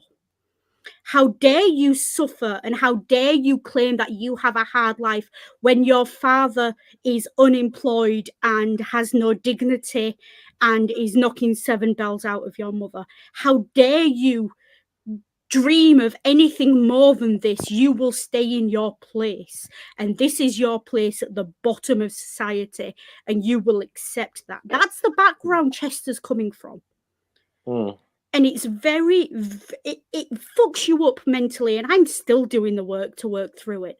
Like, it's the kind of background that tells you that you are not allowed to do things outside of your class. It's the kind of background that tells you that you deserve to be slapped around and knocked about. Yeah. And that the only way to deal with problems is with violence. And it's, you know, it's the saying of, you know, if you were hit as a child and you've grown up and you think it's okay to hit a child, you did not turn out okay. Yeah.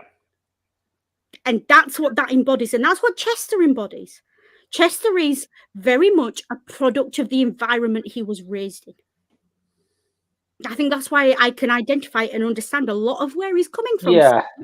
Because I've known people like him. Yeah, it's like, I mean, that's what we said earlier on, that in a lot of ways, you know, like I said, we may not agree with Chester's methods, the way he's going about things, but I can definitely identify and understand where this guy is coming from. And the Way thing is, more than I under it can all, his Superman, heart's to in the be right honest. place. Yeah, way more than I can Superman, to be honest, in this. Yeah.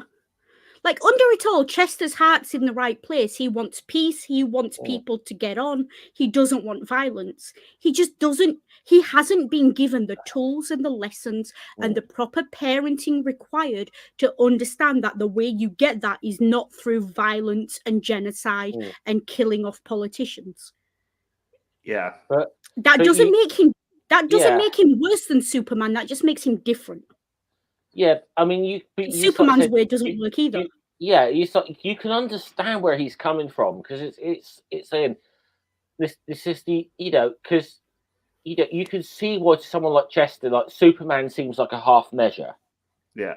You know. Yeah, his and it's way also seems like a complete. You know, look. You know, you put this guy in prison. He only gets out and does the same thing again. Like the atomic skull, whatever. When Chester kills him, you can see where he's coming from. Of, look, he's never going to hurt anyone again. It's the same attitude that, you know, it's the same attitude. And again, that attitude is very common, especially in the North, of why were you going to the police so they can lock them up for 3 years, they come out and do it again. That's the attitude. Yeah. There's no scope and understanding that people can be rehabilitated, because prison is not a rehabilitation centre, it's punishment. And there's this really telling line about Chester when Superman says to him, you can't just go around killing people. And the answer Chester gives him blows this entire thing I'm saying right now wide open. Chester says, your government does it. Exactly. Your government does it. The government you represent does it. Which is an accusation of, well, you do it. So why are you allowed to do it when I'm not? How dare you tell me and be such a hypocrite that I can't do what you do? That's what he's saying with that line. And again, it's that bitterness of, how dare you judge me when you don't know where I came from? That underlines that. Yeah. And it's, you know, this is why I said right at the start, the problem with truth, justice in the American way is that it's a fucking lie, and it's ironic and it's hypocritical. That's the problem with it. And that's what Chester embodies. And I think I'd like Superman a little bit more if he realised the flaw of his own ideals, to be honest. I think I'd like Superman if he saw into that. That's the problem with Superman, and by extension with America. He doesn't realise the flaws because he has to be perfect all the time, and any criticism of him cannot be valid, otherwise it undermines his very identity and the identity he shaped for himself. Yeah. If you criticise Superman and you're right, Superman is no longer Superman. Yeah. Or the idealised hero is no longer the idealised hero if he has flaws. Like, I'll point out the fact that you know, Alan Moore, you know, the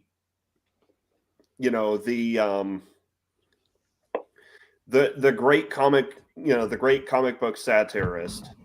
You know, the main face behind the dark satire movement, you know, aside from Frank Miller, in his satire piece on Superman, you know, because he did essentially the Killing Joke for Superman. You know, whatever happened to the Man of Tomorrow, where Superman does end up killing someone, but then he goes through a room full of gold kryptonite, which permanently strips him of his powers and fades off into the annals of history. Yes, because if he kills someone, he's not Superman anymore. Yeah. But this is why, again, this leads on to the next point I wanted to make of the Skull character, the bad guy, the Skull. Yeah. I didn't catch his full name if he's got a full name. The Atomic Skull. The Atomic Skull. He's very...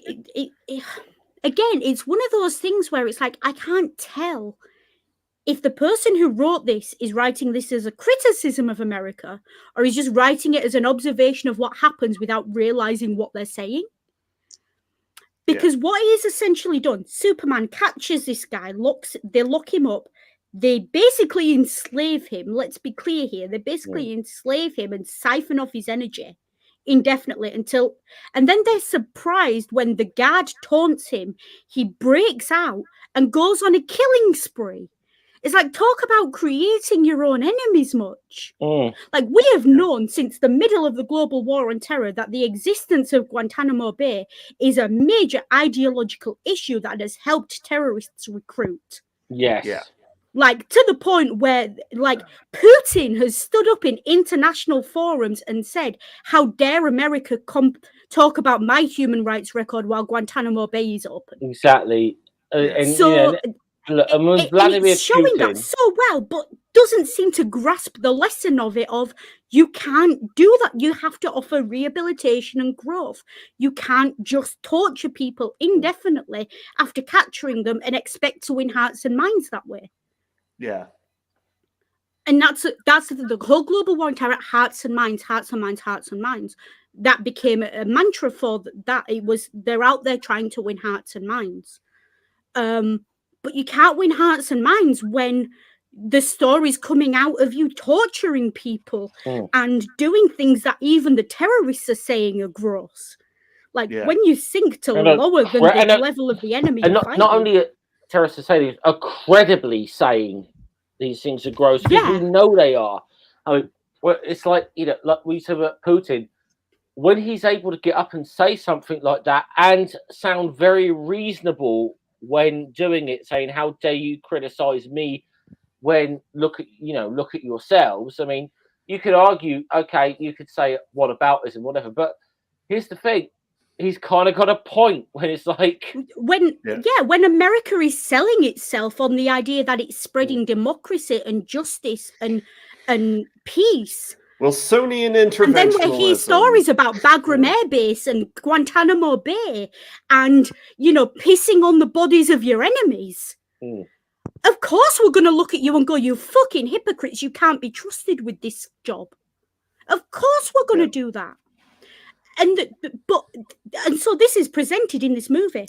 But that final jump of recognizing that Superman created his own worst enemies there in that moment, and that Chester is a reaction to the behavior of Superman pretending to be this ideal when he clearly is not, and when the people he's allowing to take over after he catches the villains are not these ideals. He's a reaction to that, and he's a very real, very human reaction to that, and especially in the UK, I absolutely understand why he looks at Superman and goes, you are not fit to lead. You are not fit to make the decisions. Yeah. Okay. This you accidentally made a very poignant meta commentary point as well. It wasn't accidental, but by all means pick at it, because I know you want to, I can tell. Yeah. Because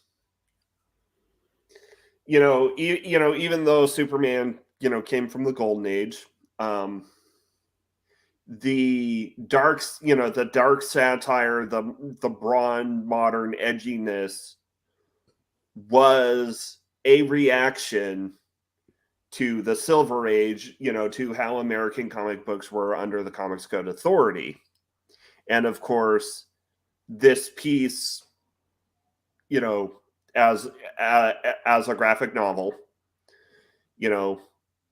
what is a counter reaction to the reaction. So in a way,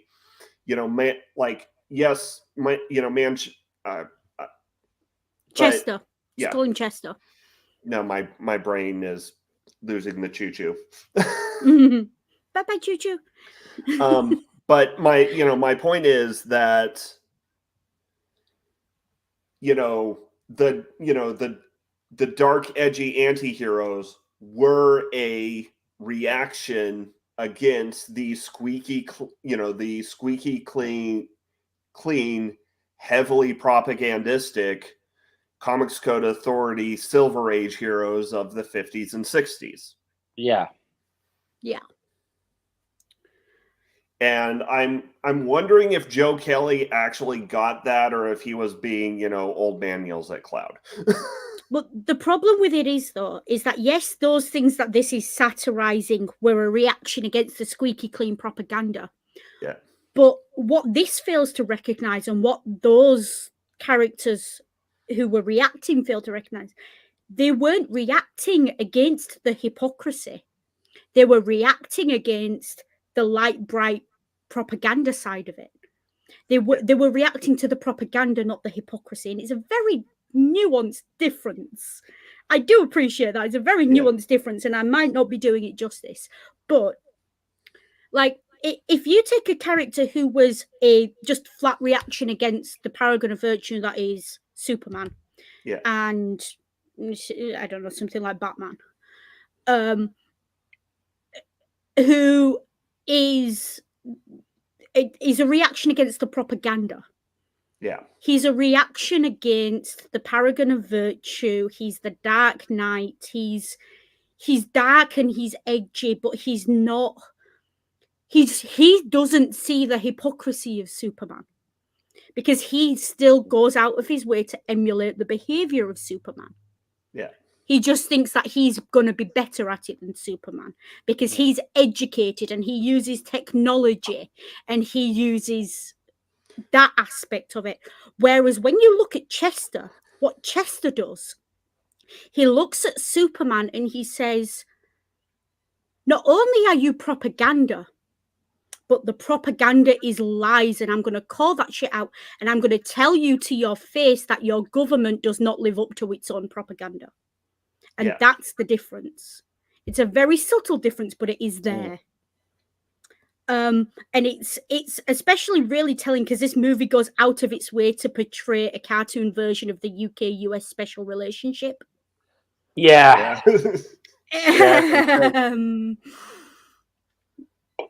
But again, even that Chester holds in, like, the difference between Batman and Chester is Batman looks at Superman and says, "You don't go far enough." Chester looks at Superman and holds him in contempt. That's the difference. It's the contempt. It's the how dare you, as opposed to Batman's "you don't go far enough." Though honestly, my opinion of Batman, or more specifically post-Nolan depictions of Batman, and is that we got way too hung up on Killing Joke and The Dark Knight Rises, forgetting that both of those were satires. But this is the thing. And locked Batman on doesn't to kill. And locked on to the Batman doesn't kill except for every time that he does. Yes, Batman doesn't. Batman didn't mean to kill. Batman only meant to maim or seriously injure. Whereas Chester looks at that and goes, "Fuck you! No, I meant to kill, and I'm going to own that rather than denying it like a hypocritical coward." But that's the difference. My point is that the modern era, I feel the modern era has really done Batman dirty. Yeah, Batman dirty by reducing him to a spoiled rich boy who's mishandling his trauma. I mean, to be fair, that's how I viewed Batman when I watched the animated series as a kid. So and that's what I base most of my opinions on Batman of, because I don't think I've ever seen a movie all the way through with Batman in it. I absorb Batman through osmosis, cultural osmosis. I'll have to show you the episode where Harley Quinn is out on parole, and Batman goes out of his way to make sure she doesn't end up snapping and going back to jail. But yeah, like Batman v Superman to me is a nonsense premise because they're the same person. Oh, Yeah. that It's was just such a nonsense premise. Well, it was obviously obviously taken from Frank Miller's Dark Knight Returns and made into a movie, and it didn't. And I'll just say there was only one really, really amazing moment in that film, and that's when Wonder Woman first appears. Because I went to watch this in the cinema, I was bored for 2 hours, and then Wonder Woman appeared, and the whole bloody cinema was like, yay! Yeah. So, but I mean, we're talking about Zack tuppence Snyder there. yeah, it's just Yeah. Zack Snyder. Like the guy who thinks that all comic books should be Watchmen unironically. Yeah. Yeah. But yeah, US UK special relationship. Basically, George W. Bush had Tony Blair on a dog lead, and he sat untold and gave his paw. That was the special relationship in a nutshell. Like, there's a line in this where Chester goes, "Oi, you can't order my team about," to Superman. And I literally typed in our chat when we were watching this, George W. Bush called, Tony said, yes, he can. Like, I was reminded of a comedy routine by Rob Newman. When he was sort of making the analogy of the United States being this like mafia kind of like the mafia beat. And he says, so they gave Iraq a punishment beating, and here comes Venezuela and saying, I don't think you could have taken this guy this time. 1991, you took him great. This time, I don't think you could have taken him without your little friends. What, you mean this bitch? And then he does this amazing Tony Blair impression. Well, when he says bitch, what he really means is... And look, Tony Blair, I think it's not unfair to say that in British modern history, he's probably in the top 3 most hated people in the country. Yeah. Like, not because of what he did necessarily, but for me, what really made me hate Tony Blair, and I speak only for myself, what really made me hate the guy was not that he took us into a war on false pretenses, although that was bad, was not that he like basically licked up George W. Bush's piss and thanked him for the water. It was when he went and he did an interview after he left. He came back and did an interview, and he said, someone said to him, what would you say to the families of the soldiers who died in Afghanistan and Iraq fighting your illegal wars? And he sat there, all audacity, and he had the nerve to say, that's between me and God. Yeah. And the utter, because he converted to Catholicism, the utter arrogance of that statement, the utter dismissive. I'm going to say the best newspaper. The best newspaper cartoon I ever saw was in the Socialist Worker one time, where the cartoonist in there, and it says Blair, God will judge me, and it's God sitting up on his throne saying, wearing a t-shirt saying not in my name, and holding up a Stop the War Coalition sign. Yeah, exactly. Like Tony Blair has become famous for saying the words "God will judge me." Yeah. Well, my favourite one is you have to understand when we're talking about biological agents, we're not talking about washing powders and detergents. Yes, he actually said that. Patronising bastard. He actually said that. Just such a patronising. Yeah. Self-important, self-aggrandizing prick. Well, like it wasn't the lack of humility, the lack of decency to never show his face again in public after it was proven that he took us into an illegal war and our people died fighting an illegal war because George Bush wanted to impress Daddy and get some oil. Well, let me explain. Well, let me explain this to you, to the war too, because you people are basically, cattle. But let me put it to the and there was also a little bit of helping out the Saudis in their Cold War against Iran. Yeah. Anyways, yeah. Anyway, but yeah, the reason I bring all that Tony up is Blair, because the special relationship plays out in this movie. But there's a great bit after that where Chester calls it. He goes back and he's sat with Lois, and Clark says, and she says, "When will it be?" And he says, "At dawn. They'll like the theatre of that." And he, throughout this conversation, says, "They brought the fight to me." And Lois is trying to say to them, no, they didn't. You involved yourself. You put yourself in their firing line. Yeah. You did that. And it's another one of those things of, did an American write this? Or did an American not realize what they were writing? Yeah. Because that is the entire problem. Like America saw 9/11 and said, you brought the war to us. But you were the fuckers arming Saddam in the 80s. Yeah. You were the fuckers with your proxy wars against Russia for 60 years. You and us on Iraq, by the way. Yeah, you and us. But, they didn't bring the war to us. We just didn't notice as it got closer to our shores rather than it being fought half a world away. And it's such a telling moment. And it's a really interesting moment because once again, he is presented with a fact that betrays his fatal flaw, his hubris, his arrogance. He's very much a Greek hero in the sense of hubris is his downfall. And he once again utterly fails to recognize it and learn the lesson he's been very much told blatantly.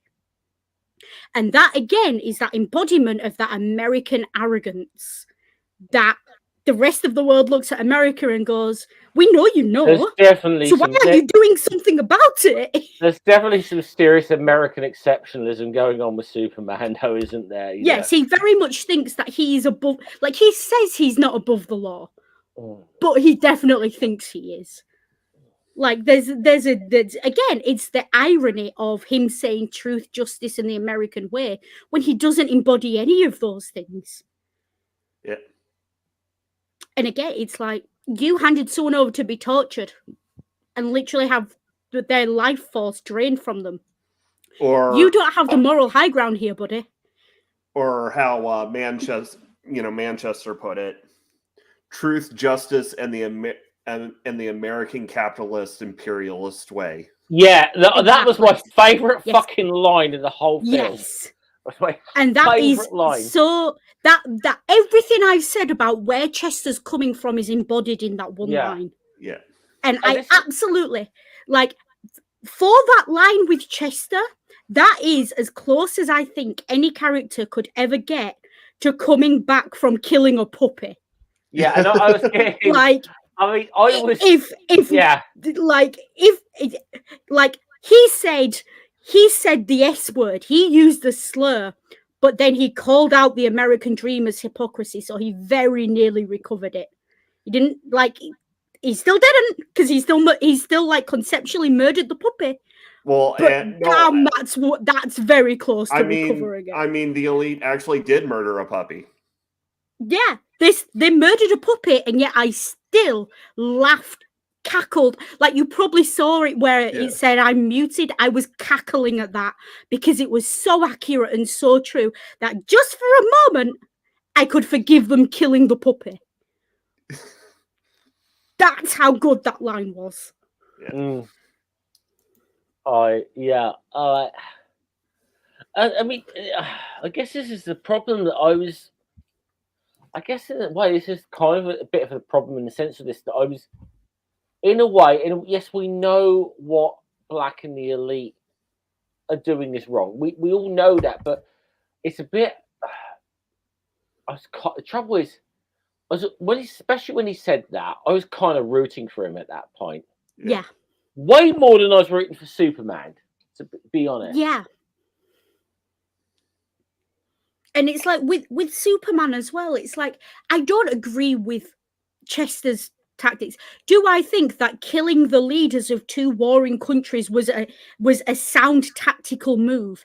Absolutely not. That's how you create a power vacuum. That's how you create more war, not peace.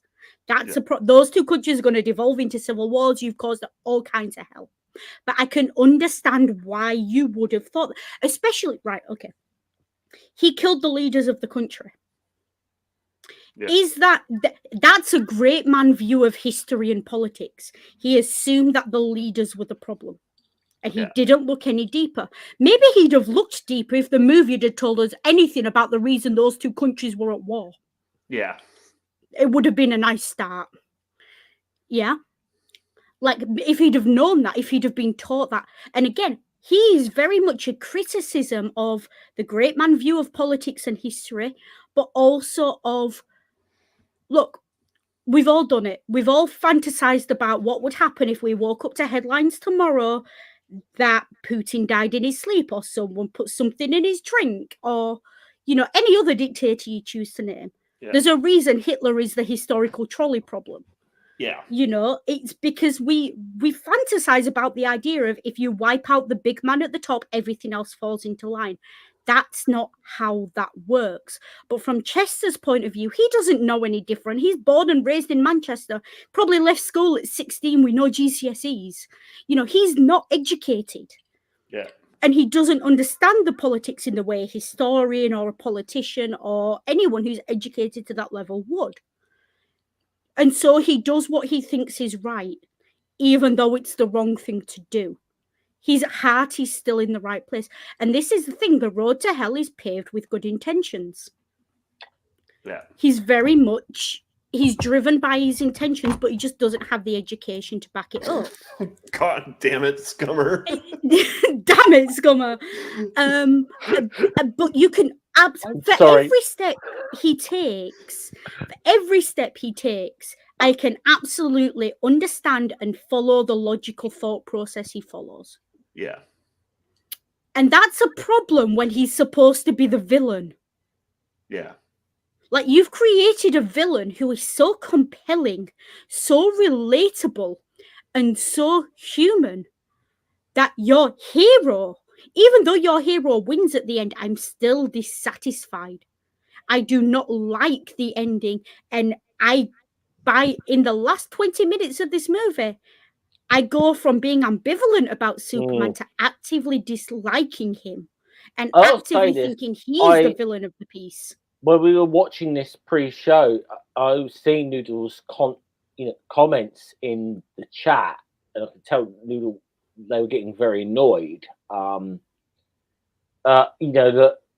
because it kind of came from Superman's supposed to be the fucking hero here, and yet, and I think Noodle's right. He's a fucking abuser at the end of this. Yeah, the only reason I don't destroy you is out of the goodness of my heart and because you haven't provoked me. That's the line an abuser gives. You know, I'm going to mess with your head and gaslight you and fuck you up mentally. And then I'm going to strip you of everything you are as a human being. And this makes me the hero? Excuse me? And this is the thing. This is the whole thing, that Superman embodies the American idea of what's right and just. But if that's America's idea of justice, that's Superman's idea of justice, you can keep it. I mean, this is the thing. The whole thing is okay. He's supposed. I suppose the whole thing, I guess, is he's supposed to be holding up a mirror to Black of his own. Yeah. Ideal. But he but it doesn't come across that an understanding of who Chester is. Yeah, and this is the thing. It doesn't. That's what he's supposed to be doing, but it does not feel like. It doesn't feel like that's what he's doing. It's like it. There's a lesson, right, that America needs to learn and Superman needs to learn. You cannot force people to take on democracy. You cannot force peace. You cannot force unity. It has to be something people want.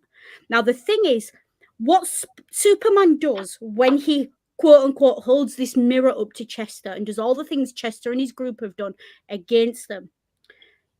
The difference is, right, Superman grew up in a broadly middle-class rural lifestyle with people who loved him around him and has a strong support system. He does not understand their motivations and the way they behave. And so when he calls that out and when he mirrors it, he's just throwing a tantrum. He's being a dick. And again, it's how dare you? You arrogant, self-centered, self-righteous son of a bitch. How dare you stand up on high and look down your nose at us as if you think you understand where we are coming from and what we are fighting for. It's the same attitude. That attitude Superman has. That's the same attitude of white people when they said Colin shouldn't kneel. Like, these people are begging for your lives and you care about their lives and you are policing their tone. How dare you? The arrogance of it. That's what that is. And that's what Superman embodies. And that's why Superman fails as a superhero. Because he's presented as a paragon of virtue, but all he is the living embodiment of everything wrong with American propaganda. And everything American propaganda doesn't understand about America. And that's why I think, once again, that while it's unavoidable given what this piece was supposed to be, you know, i.e. meta commentary on comic books post the dark satire movement, is it leaned into the greatest weakness of most depictions of Superman in just making him an archetype. Yeah, that's the problem. He's not a human being and he's not capable of growth, because if he's capable of growth, then he's not Superman, because Superman has to be perfect from the start. And this is the problem. Okay, if we take Superman as an analogy for America, this is why a lot of the world doesn't like America and American politics. America thinks it's perfect, won't hear criticism, and then when it fucks up, won't admit that it fucks up and pretends that that was the right answer all along. And that's why Chester doesn't like Superman. That's why Chester's got beef with America. And that's why a lot of people still are bitter about the way the global war on terror went and George Bush's wars. Because it was presented as, oh, look, America, the shining house on the hill, can't possibly do any wrong.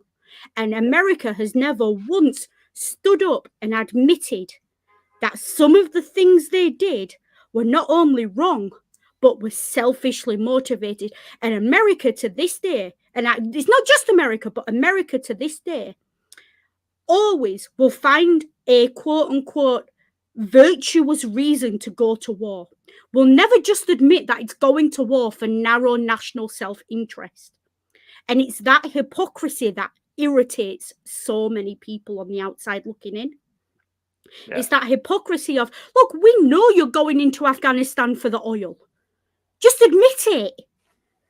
But you can't admit it, because if you admit it, then you're an imperial power. And America refuses to admit that that's what it is. And the UK does the same, and France does the same, and every other country does the same. But America tries to pretend that it doesn't. And that's why people get upset by America. Because America tries to pretend that it's all valor and virtue and spreading peace, love, and democracy. When truth be told, you know, if I spilled oil in my kitchen and I shouted about it too loud, I'd expect a contingent of American soldiers on my doorstep. And it's the hypocrisy that Chester calls out. And that's why I cannot, even though I know what Chester did was wrong and it was supposed to be wrong and he's supposed to be the villain, I cannot in good conscience view him as entirely a villain. And he is very much an anti-hero in the tradition of anti-heroes who mean well. He meant well. His heart was in the right place. But, you know, every villain is a hero of their own story. The problem is that Chester knows he's the hero only of his own story and has a villainous side. Superman refuses to admit that. And that's the problem with Superman. Yeah. That's just my whole rant, and that's a lot of my problem with America and American politics. Like, what is it the Christians say? Before you look at the wood in my eye, check out the plank in your own. Yeah.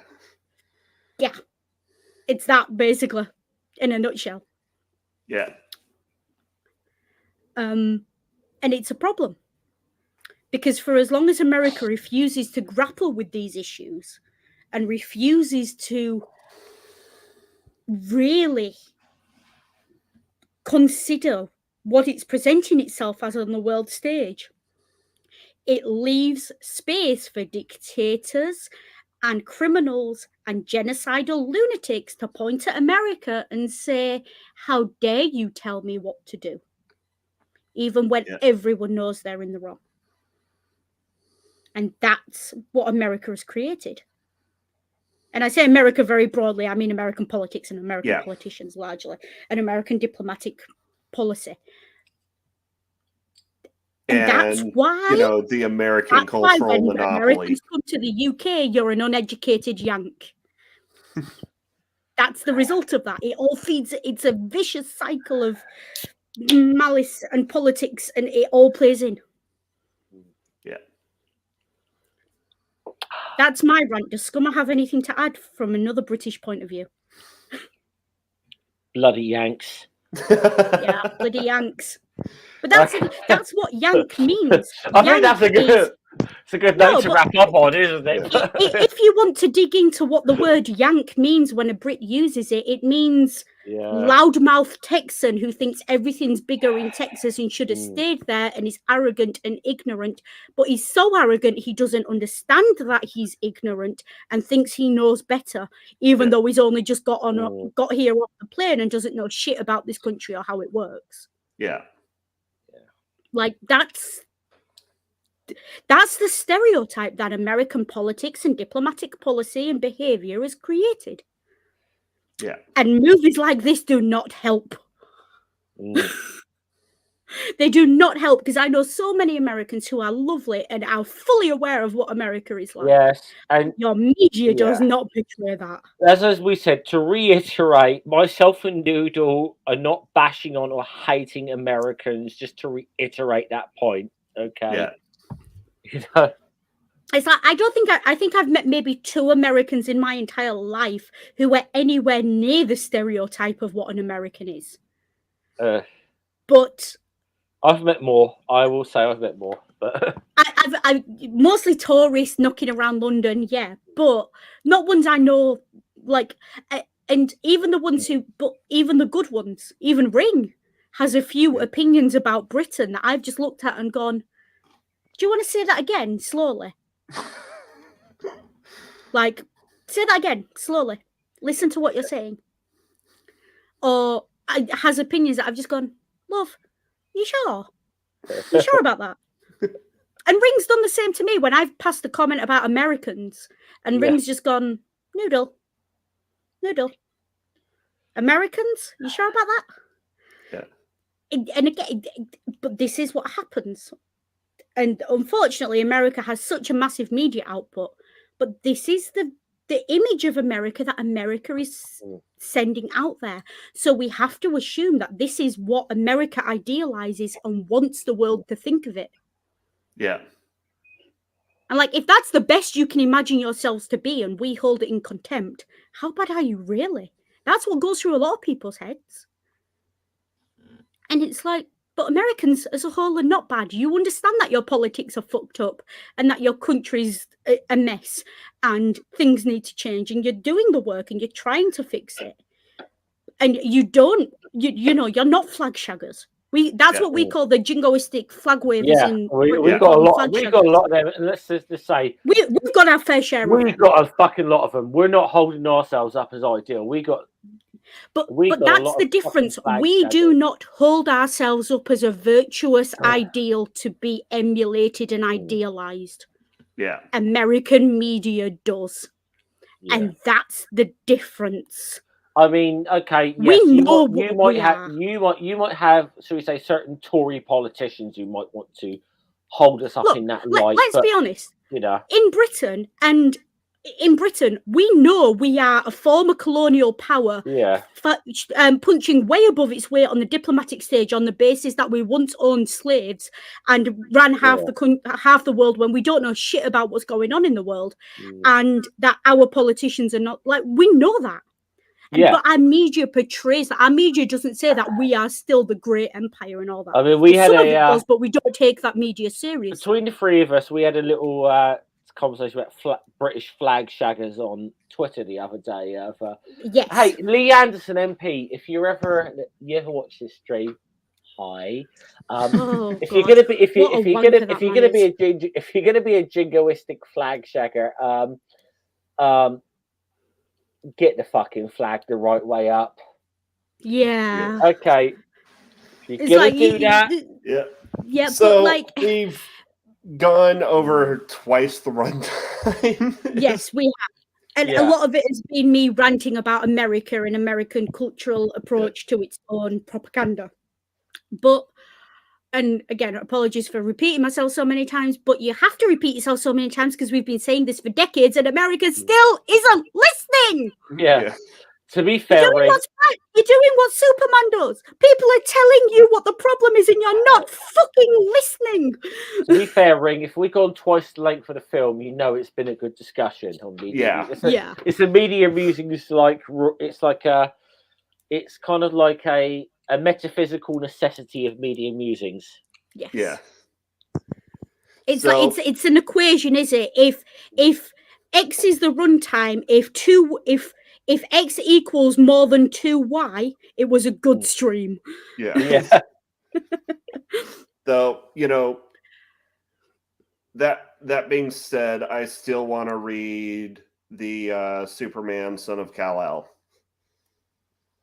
Look, I say all this and yet, okay, Superman's not to my taste. Yeah. It's not to my taste because I can't get past the irony and the hypocrisy. But if you enjoy it, if you just want a pow hero to kill Nazis and bad guys and have fun, have at it, that's what it's for. Just be aware that you are taking in propaganda and therefore, yes, enjoy it. But in the same way you watch the Marvel movies, they are propaganda.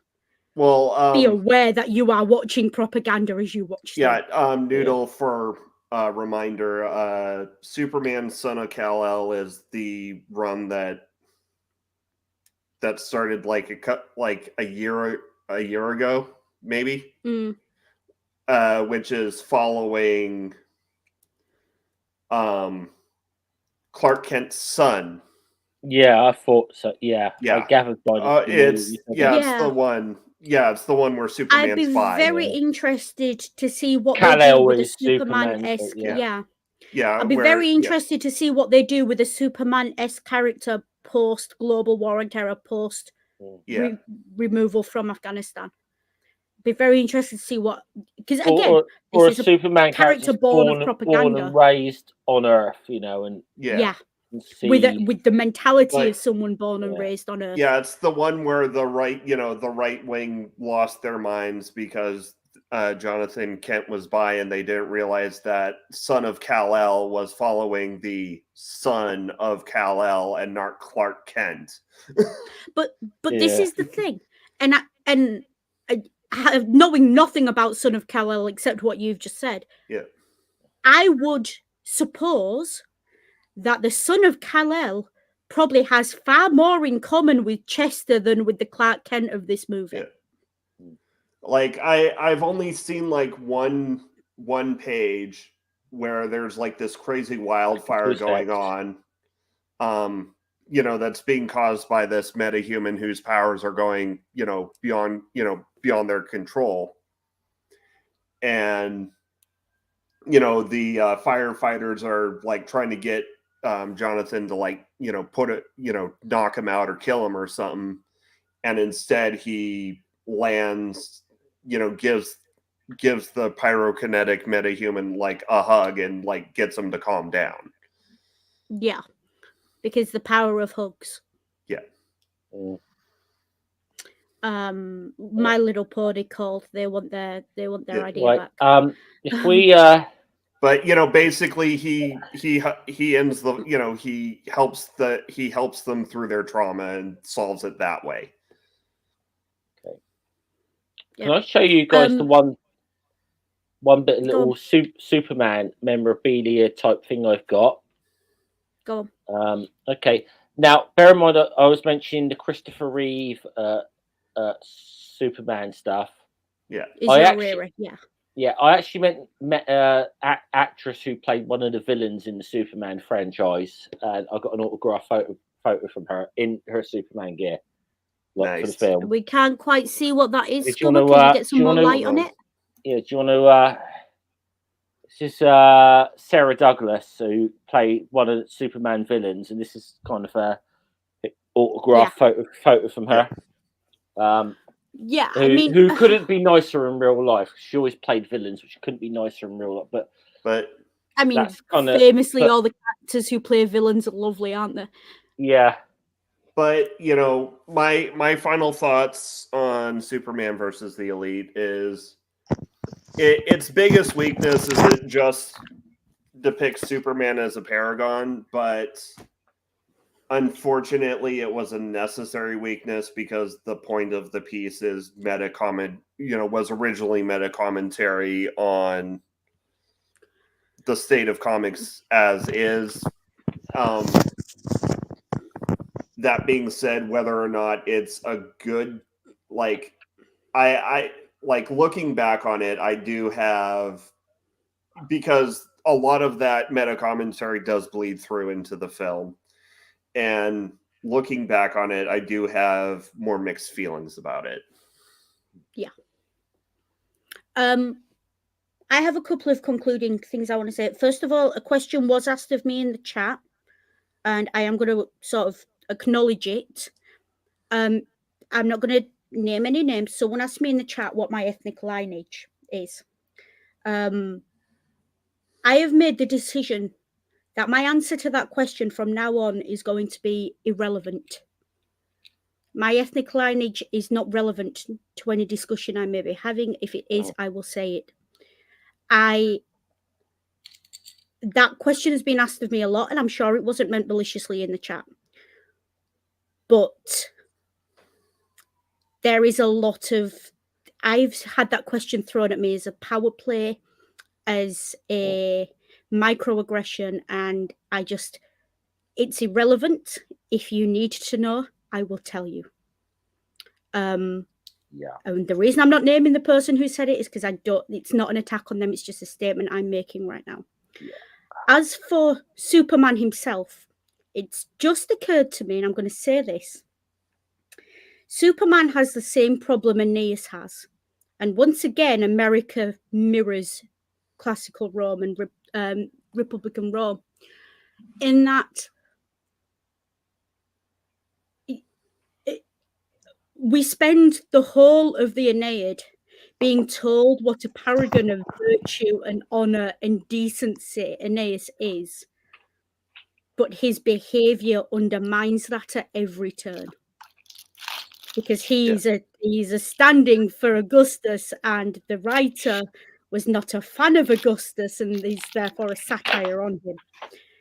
Superman is the same thing here. We are being told how he's good and virtuous and honourable and decent and believes in truth, justice, and the American way. But actually what he is an arrogant prick who doesn't listen. Yeah. And who doesn't give any space to grow. And that's my problem with Superman. And as I've said that repeatedly, but that's what that is. And it's a really, I think it's just occurred to me as a comparison, but it is a comparison worth making. Because no one argues that Aeneas was supposed to be a paragon of virtue and decency. That's not who he was. That's not who he was written as. But people still argue that about Superman, and we need to learn to recognize that that might not necessarily be what he's for anymore. Well, though I will say Superman was probably best used in that way in the period of time when they had Lex Luthor as president, because then then DC could do what Marvel does a lot and use their paragon of what America should be as a mirror to how America actually is. Yeah, Yes. and that's a very And like I said. I think it was mentioned like in the stream or in the chat about like Superman and Captain America, like yes, two they're different very franchises. much the Okay, same. They are. but I feel like with Captain America, with some of the story arcs, there's a lot of times throughout like the Marvel tunnel that Captain America is questioning himself and the Yes. kind of ideals and the world. He's a product of the Second World War, and to him a time where it felt a bit more simpler about who the good guys and the bad guys were, and quite often there's that thing with Captain America where there is that question of, am I on the right side now? Like Civil War, I mean, Civil War is a very good. We're talking the comic art, not the movie. No, I'm not talking the comic art, character. not the movie. Yeah, the Hatch character in this movie is very Nazi coded. Yeah. He's got the cross on his collar. The way he's dressed looks very much is reminiscent of an SS uniform. Yeah. He's Nazi coded, but it's more subtle than a lot of Nazi coding. It's certainly not the hyenas in The Lion King by any stretch. I guess I said the big difference I'd say between, if I'm going to put it into a sentence, the big difference between, so we say Superman and DC and Captain America and Marvel is sometimes he asks himself, Captain America and Marvel sometimes asks himself the old Mitchell and Webb question: are we the baddies? Yeah. Yes. Sometimes whereas Superman never does. I don't think he never necessarily asks that question. And especially in the MCU, and I will die on this hill, Marvel really found the best use for a character like Captain, for I agree with that. A character like Captain America, where the purpose is to hold up the ideal as a mirror to how America actually is and use it to critique that. Yes. Yeah, I agree with that. Whereas Superman is a mirror of America, but doesn't take that step towards critique. Yeah. And that's why he irritates me. And I think that's why, he's just, it's the arrogance. It is the arrogance of, I know what I am, but I'm right. And there's nothing you can say or do to change my mind about that. Which makes me really think that you're actually really going to enjoy Red Sun. I do think Noodle. I'm going to back ring on this. I think you're going to like Red Sun. I do think you're going to enjoy it. Well, we will see. Yep, but unfortunately, next week we are not covering Red Sun. We are instead covering Abraham Lincoln Vampire Hunter. What a switch! Did I? Are you gonna have? Can I assume that there's a few historical inaccuracies in this movie? Yeah. Teeny bit. Yeah. But we've gone from deep conversations about politics and propaganda and self-awareness to Abraham Lincoln, vampire hunter. Yeah. Oh, we're talking about one of the most important. What do you mean? We're talking about one of the most important politicians in American history here, Noodle. What are you on about? Yeah. And he might just have hunted vampires in his spare time. We don't know. Yeah. I mean, he enjoyed the theatre too, but no one's making a movie about that. So yeah, that was just the cognitive dissonance for a moment of Superman and propaganda, and then I've never watched the Abraham Lincoln a Vampire Hunter. I haven't watched it in context, but you are in for a treat. I'm kind of wondering if Booth is a vampire, but Look, Scummer, just pop some corn, sit back, put your feet up, and Oh, just watch it. that sounds It's like- one of okay. those movies. That Yeah. sounds like kind of one of my films, actually. Like, Yeah, that it's I don't- not a movie to nitpick for historical accuracy, but it's to be honest.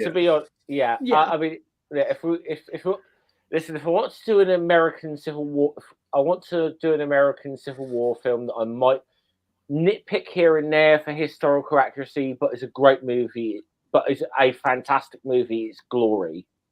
Yeah. Yeah. Which But again, I know it- I'm lobbying for Ring. Hopefully, we'll. the do clue Glory is at some very point, much but- in the title of Vampire Hunter. Yeah. Leave your disbelief at the door. Yeah. Yeah, I mean Like, this is from the same author who gave us Pride and Prejudice and Zombies. Okay, What yeah. you're saying is this person's got form. Yeah. This person's got form. They've got an MO. They know exactly what they're doing. Yeah. So yeah. I just think we definitely need the Godzilla versus Jesus movie now. Now I've just got a mental image of Jesus landing in the ocean, Godzilla diving afterwards, and just getting drunk because all the oceans turned to wine. Well, I mean, technically, we already have that. It's the 42nd chapter of Job.